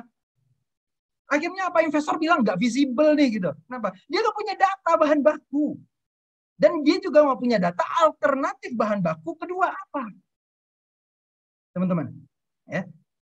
Ini juga harus dijawab, teman-teman. Ketika kita melihat apakah visible apa enggak udah masuk pasar nih. Nah, dari aspek sumber daya manusia, ini juga harus kita pikirkan. Teman-teman nih, kemarin kan namanya datang bikin, yuk bro kita bikin startup nih, baru lulus anak mahasiswa kuliah, bikin startup, yang penting namanya keren, kita 3 orang nih, 5 orang, yang penting kamu COO, CEO, CMO, CFO, gitu kan ya. Nah, namanya keren nih, tapi kapabilitasnya nggak, semuanya satu jurusan, ya, semuanya engineer gitu, nggak ada yang paham marketingnya, nggak ada yang paham soal bagaimana pencatatan ini, nggak ada yang paham soal ini. Nah, ketika udah membangun bisnis, kan kita harus juga berkolaborasi, teman-teman. Harus ada CFO yang memang orang yang harus paham keuangan. CMO orang marketingnya memang orang yang tahu pasar. Memang orang yang tahu bagaimana nih membangun brandingnya nanti. Bagaimana kita harus mendesain, mengemas dari produk yang kita lahirkan. Gitu. Terus bagaimana rantai komando? Karena ini semuanya teman baik, sahabatan. Nggak ada yang berani jadi leader. Nggak ada nanti yang berani mengambil keputusan di saat mendesak. Ini banyak yang membuat startup itu gagal. Kenapa? Karena berantem para founder dan co-foundernya. Egonya masih tinggi, teman-teman. Ini aspek SDM-nya perlu diperhatikan. Apalagi berantem. Wih, desain itu kan gue yang bikin. Wih, desain itu kan gue sekian persen. Wah, akhirnya berantem. Desainnya ambil sendiri-sendiri. Nggak berlanjut tuh. Ide membangun motor listrik, kendaraan listrik, peralatan listriknya jadi hancur. Kenapa? Karena ego daripada founder dan co-foundernya, teman-teman. Aspek SDM perlu kita perhatikan. Kapabilitasnya bagaimana. Terus juga dipikirkan imbal jasanya bagaimana. Kalau teman-teman menjalankan ini, 6 bulan teman-teman nggak ada kegiatan yang lain, fokus pada ini, teman-teman bisa hidup nggak? Makannya bagaimana? Hanya ditopang orang tua? Atau ngemis kemana? Atau jangan-jangan tersiksa di kos-kosan gitu. Nah, juga kita pikirkan di situ. Karena imbal jasa ini juga akan berpengaruh pada aspek keuangan nantinya, teman-teman. Ya. Yang keempat, dalam visibility juga harus kita perhatikan aspek hukum, politik, dan regulasi ini sangat penting. Pemahaman makro ini, teman-teman. Ya. Makroekonominya juga kita perhatikan. Bagaimana aspek politiknya? Apakah produk yang Anda lahirkan nanti kira-kira akan potensi akan melanggar regulasi nggak? Pelajari, teman-teman. Apa aspek-aspek legalnya? Misalnya Anda memakai teknologi, udah ada patennya ya nggak ya? Dengan teknologi serupa. Apa yang belum ya? Bagaimana celahnya ya? Bagaimana solusinya ya? Itu yang juga harus teman-teman perhatikan. Bagaimana mitigasi terhadap persoalan legal, politik, dan hukum ini. Juga harus Anda diskusikan, teman-teman. Kalau nggak ada fakta-fakta di sini, ujung-ujungnya apa? Anda nggak visible. Produknya nggak visible. Nggak bisa terjun ke pasar, teman-teman. Nah, terakhir, aspek ekonomi dan finansial. Nah, ini yang banyak banget kemarin yang belum menyajikan secara detail. Apa variable cost-nya? Apa fixed cost-nya? Working capital-nya bagaimana? Bicara soal HPP, COGS, harga pokok produksinya. Cost of goods sold-nya, COGS-nya, teman-teman. Nggak usah kita ngitungin tadi apa IRR, kita berbicara soal berapa persen rasio keuangan yang lain, nanti akan minjam uang, DER-nya bagaimana, debt equity ratio-nya akan bagaimana. Simpel aja variable cost, fixed cost, sehingga menjadi total cost itu akan berapa sih yang akan kita hadapi ketika memproduksi ini. Dan Anda target akan memproduksi berapa dana yang Anda butuhkan. Ya. Dan Anda harus punya solusi. Kalau semua dana nggak didapatkan misalnya dari kompetisi ini, Anda akan gimana selanjutnya? Mau pinjam, investasi, venture capital, mau cari grant yang lain. Ya. Dan juga harus pikirkan BEP-nya itu berapa lama sih break-even point-nya kira-kira ingin mendanai produk Anda ini, teman-teman. 5 aspek inilah yang coba kita jawab, teman-teman, untuk menilai apakah produk kita, ide bisnis kita, itu visible untuk monetize. Itu layak nggak untuk dimonetize nih, ya? Bisa dimonetasi nggak? Bisa menghasilkan uang nggak nih produk atau ide bisnis yang sudah kita punya ini, teman-teman? Ya. Kalau di dunia startup kita juga kenal disebut dengan startup development, ya. Nah, apa yang saya jelaskan tadi itu digambarkan di dalam startup development versi startup commons ini, teman-teman. Ini stage-stage yang seringkali dihadapi oleh para teman-teman startup nih. Mungkin sebagian dari teman-teman yang di sini ada masih tahap formation, ada yang udah tahap validation ya, karena di proses bisnis ada bisnisnya yang udah lanjut, ada produk-produknya memang sudah berjalan, dia pengen scale up, dia pengen grow, ya. Tapi poin pentingnya adalah teman-teman bagaimana kita pindah dari satu gate ke gate yang lain, dari satu tahap ke tahap yang lain, itu jawab dengan 5 kelompok visibility tadi, teman-teman. 5 kelayakan bisnis yang tadi. Itu yang harus kita kembangkan, itu yang harus selalu kita perhatikan, itu yang menjadi concern kita. Jangan-jangan kita hanya tahap ideating, concepting itu udah selesai, committing udah selesai, tapi validating gagal. Produk sama marketnya nggak fit nih, ya. Vision sama foundernya udah fit nih, udah committing nih, kita berkomitmen 5 orang kita akan bikin seperti ini. Tapi produk marketnya nggak fit, ya, nggak tervalidasi. Kenapa petani membutuhkan alat Anda? Anda bilang lebih murah, hasil akan lebih hasil padinya akan meningkat, tapi nggak terbukti, nggak ada riset menandakan seperti itu, belum dicek, teman-teman. Dan harganya mahal, petani jadi terbebani, produk market nggak fit. Ya. Nah, proses ini yang berulang-ulang terus kita lakukan, itu yang dikenal dengan MVP-nya berapa kali, belum pernah 100% ya, itu kita harus ada proses inovasi terus, harus ada perbaikan terus. Sampai kalau produk sama marketnya udah fit, teman-teman, baru kita naik bisnis modelnya udah fit nih. Bisnis model ini akan menjamin sustainability kita, akan menjamin keberlanjutan dari bisnis kita, teman-teman. Ya, mudah-mudahan ini bisa menjadi sedikit inspirasi buat teman-teman. Pasti setiap proses ini tadi ada prosesnya, ada setiap proses tadi pasti ada hitung-hitungannya, pasti ada pengukurannya, pasti ada metriknya. Yes, visibility studies dari 5 yang tadi itu ada indikator-indikator yang harus dihitung, ada bobotnya, ada skornya. Di situ kita biasanya mengukur apakah sebuah proyek, sebuah ide, sebuah bisnis kita itu layak dilanjutkan atau tidak. Tapi setidaknya dari teman-teman hari ini, kita bisa memberikan inspirasi buat teman-teman, memberikan insight teman-teman. Setelah punya prototipe produknya, yuk pikirkan aspek bisnisnya. Jangan hanya berhenti di situ. Jangan hanya bergerak dari satu lomba ke lomba yang lain. Jangan bergerak dari satu hibah ke hibah yang lain. Tapi jalankan, bangun model bisnis Anda. Bangun market Anda. Lahirkan produk Anda yang memang dibutuhkan oleh pasar, sehingga bisnis Anda bisa sustain di pasar. Itu dari saya, teman-teman. Mudah-mudahan bisa bermanfaat. Kalau ada nanti sesi diskusi, bisa kita diskusi lebih lanjut. Mudah-mudahan bisa saya bantu teman-teman untuk dampingi proses idenya, bagaimana dari ideation sampai monetization-nya. Terima kasih, saya kembali ke KMC. Selamat pagi, Assalamualaikum warahmatullahi wabarakatuh. Waalaikumsalam warahmatullahi wabarakatuh. Baik, terima kasih banyak Bapak Noveri atas pemaparan materinya. Jadi luar biasa sekali ya. Jadi setelah prototipenya ada, idenya ada, terus bagaimana nih kita bisa menghasilkan sesuatu dari ide itu gitu ya Pak ya? Bagaimana untuk ke bisnisnya nanti implementasinya, dan apakah nanti hasil produk kita ini bisa diproduksi mungkin ya Mas Dimas ya? Setelah bikin-bikin kan kalau nggak produksi sayang ya kayaknya ya. Betul sekali. Harus itu Mbak. Ini di perusahaan luar yang inovasi dan bisnisnya bagus itu contohnya Tesla ya, luar biasa sekali dia memonetisasi inovasinya. Jadi benar-benar idenya itu menghasilkan gitu. Nah, ini kita akhirnya sampai kepada sesi yang paling ditunggu-tunggu oleh teman-teman semuanya. Dan pasti sudah deg-degan ya. Kira-kira siapa nih yang akan menjadi juara untuk lomba desain mobil, dan juga untuk sebagai calon peserta pendanaan prototipe dan untuk implementasi program bisnis. Nah, kira-kira siapa nih Mas Dimas nih? Ada berapa banyak kira-kira? Wah, kemarin sih ada banyak banget ya. Kita sudah milih beberapa peserta terbaik. Dan susah ya milihnya ya? Betul sekali, KR nih. Hadiahnya tuh wow banget loh. Oh gitu? Iya. Ya, hari ini kita akan bagi-bagi banyak sekali hadiah, dan yang pastinya kalian semua yang jadi peserta ini adalah sudah terpilih ya. Jadi pasti kalian adalah orang-orang yang luar biasa dengan ide-ide yang luar biasa.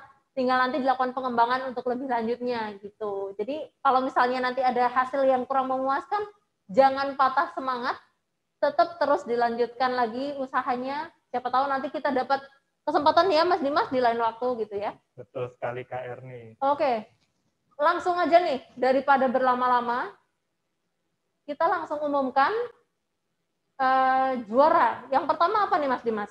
Yang pertama, tadi hadiahnya kita belum kasih tahu. Oh, belum, apa tuh? Ya, ini 5 juta rupiah. Oh, untuk yang kategori ini ada 5 juta rupiah untuk masing-masing tim? Betul sekali. Oke.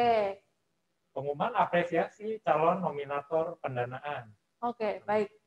Kita langsung saja ya. Ini bagi subkategori, ada beberapa subkategori. Yang pertama adalah subkategori motor.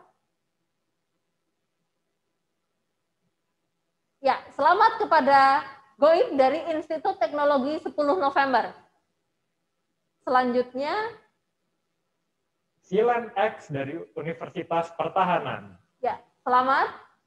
Selanjutnya adalah untuk subkategori roda 3. Siapa nih Mas Dimas? Listrike dari Universitas Negeri Semarang. Ya, selamat kepada Listrike. Dan kemudian juara berikutnya,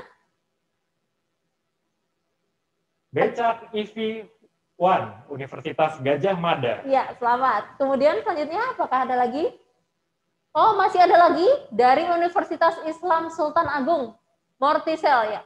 Selamat kepada para pemenang. Masih ada subkategori lainnya. Berikutnya adalah subkategori sepeda. Siapa nih Mas Dimas? Naratek e-bike dari Universitas Pertahanan. Ya, selamat. Kemudian selanjutnya adalah Seco Cycle dari Universitas Sriwijaya. baik, selamat kepada pemenang. Selanjutnya adalah subkategori program bisnis. Nah, ini siapa nih kira-kira pemenangnya? Rumah Briket. Pemenang berikutnya, Microfish.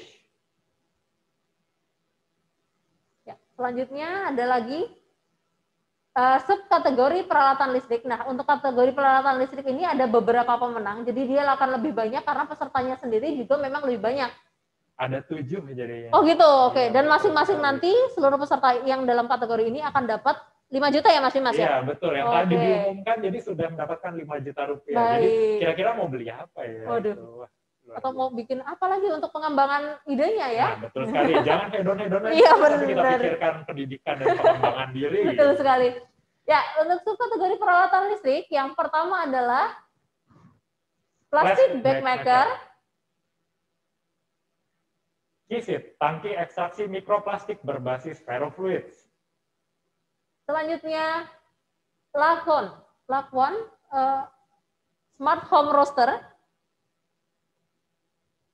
Cakra, alat pengering padi portable. Berikutnya adalah Gelis dan Paten. Genusian, mesin penggiling tepung. Ketupat CS Kipul V1.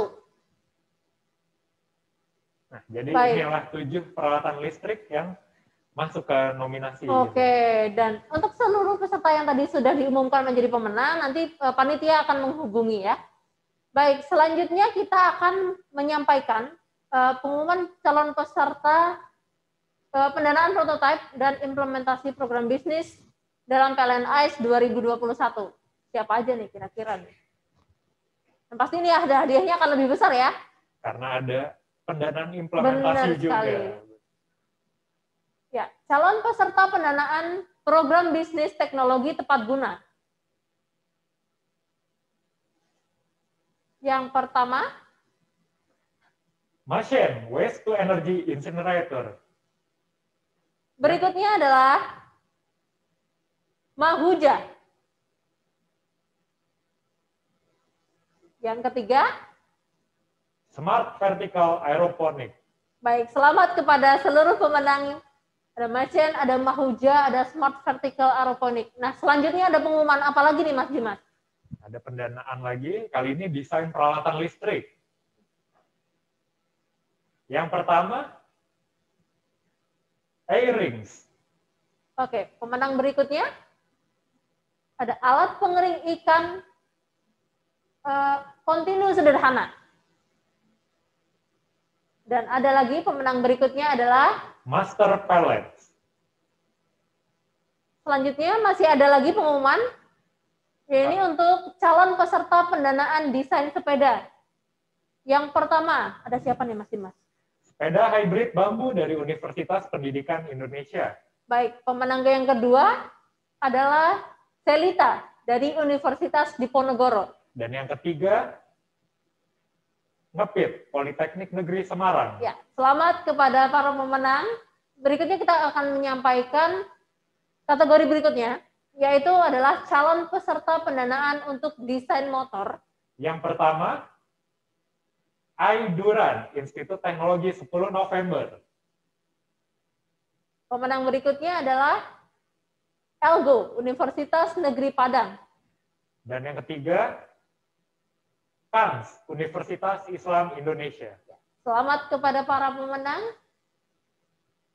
Selanjutnya masih ada lagi, yaitu calon peserta pendanaan desain kendaraan roda 3. Yang pertama, eMotion dari Universitas Pendidikan Indonesia. Pemenang berikutnya adalah Syera, Universitas Negeri Malang. Dan yang ketiga, Gurza Trek dari Institut Pertanian Bogor.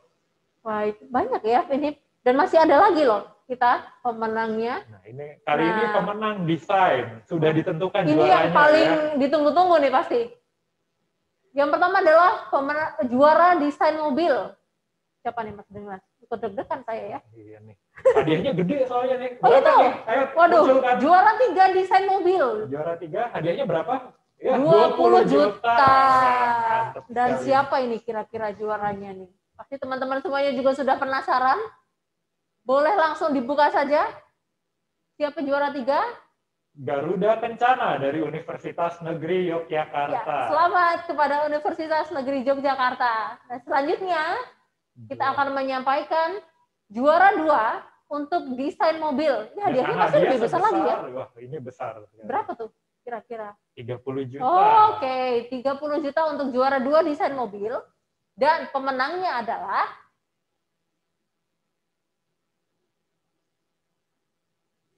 Aidiora dari Institut Teknologi 10 November. ya, selamat kepada Institut Teknologi 10 November dengan Aidiora. Nah, selanjutnya yang paling ditunggu-tunggu. Juara 1 desain mobil, hadiahnya sebesar 40 juta rupiah. Baik, 40 juta rupiah untuk juara 1 desain mobil. Nah, siapa ini kira-kira nih? Pasti teman-teman semuanya udah deg-degan apakah timnya dan idenya menjadi juara untuk desain mobil kali ini. Dan juara 1 desain mobil adalah Daruna dari Universitas Gajah Mada. baik, kami ucapkan selamat kepada seluruh pemenang. Dan nanti dari panitia akan menghubungi teman-teman semua terkait dengan hadiahnya. Baik, kita sudah sampai di puncak ya Mas Dimas ya. Sudah di penghujung acara. Di penghujung acara, betul sekali. Dan kami ucapkan sekali lagi selamat kepada teman-teman dan terima kasih banyak atas partisipasinya dalam PLN-ICE 2021. Sekian, mohon maaf jika ada kesalahan kata atau kesalahan penyebutan. Wassalamualaikum warahmatullahi wabarakatuh. Selamat siang. Salam sejahtera. Om Santi Santi Santi Om. Namo Buddhaya. Salam kebajikan. Selamat siang dan sampai jumpa pada kegiatan-kegiatan berikutnya.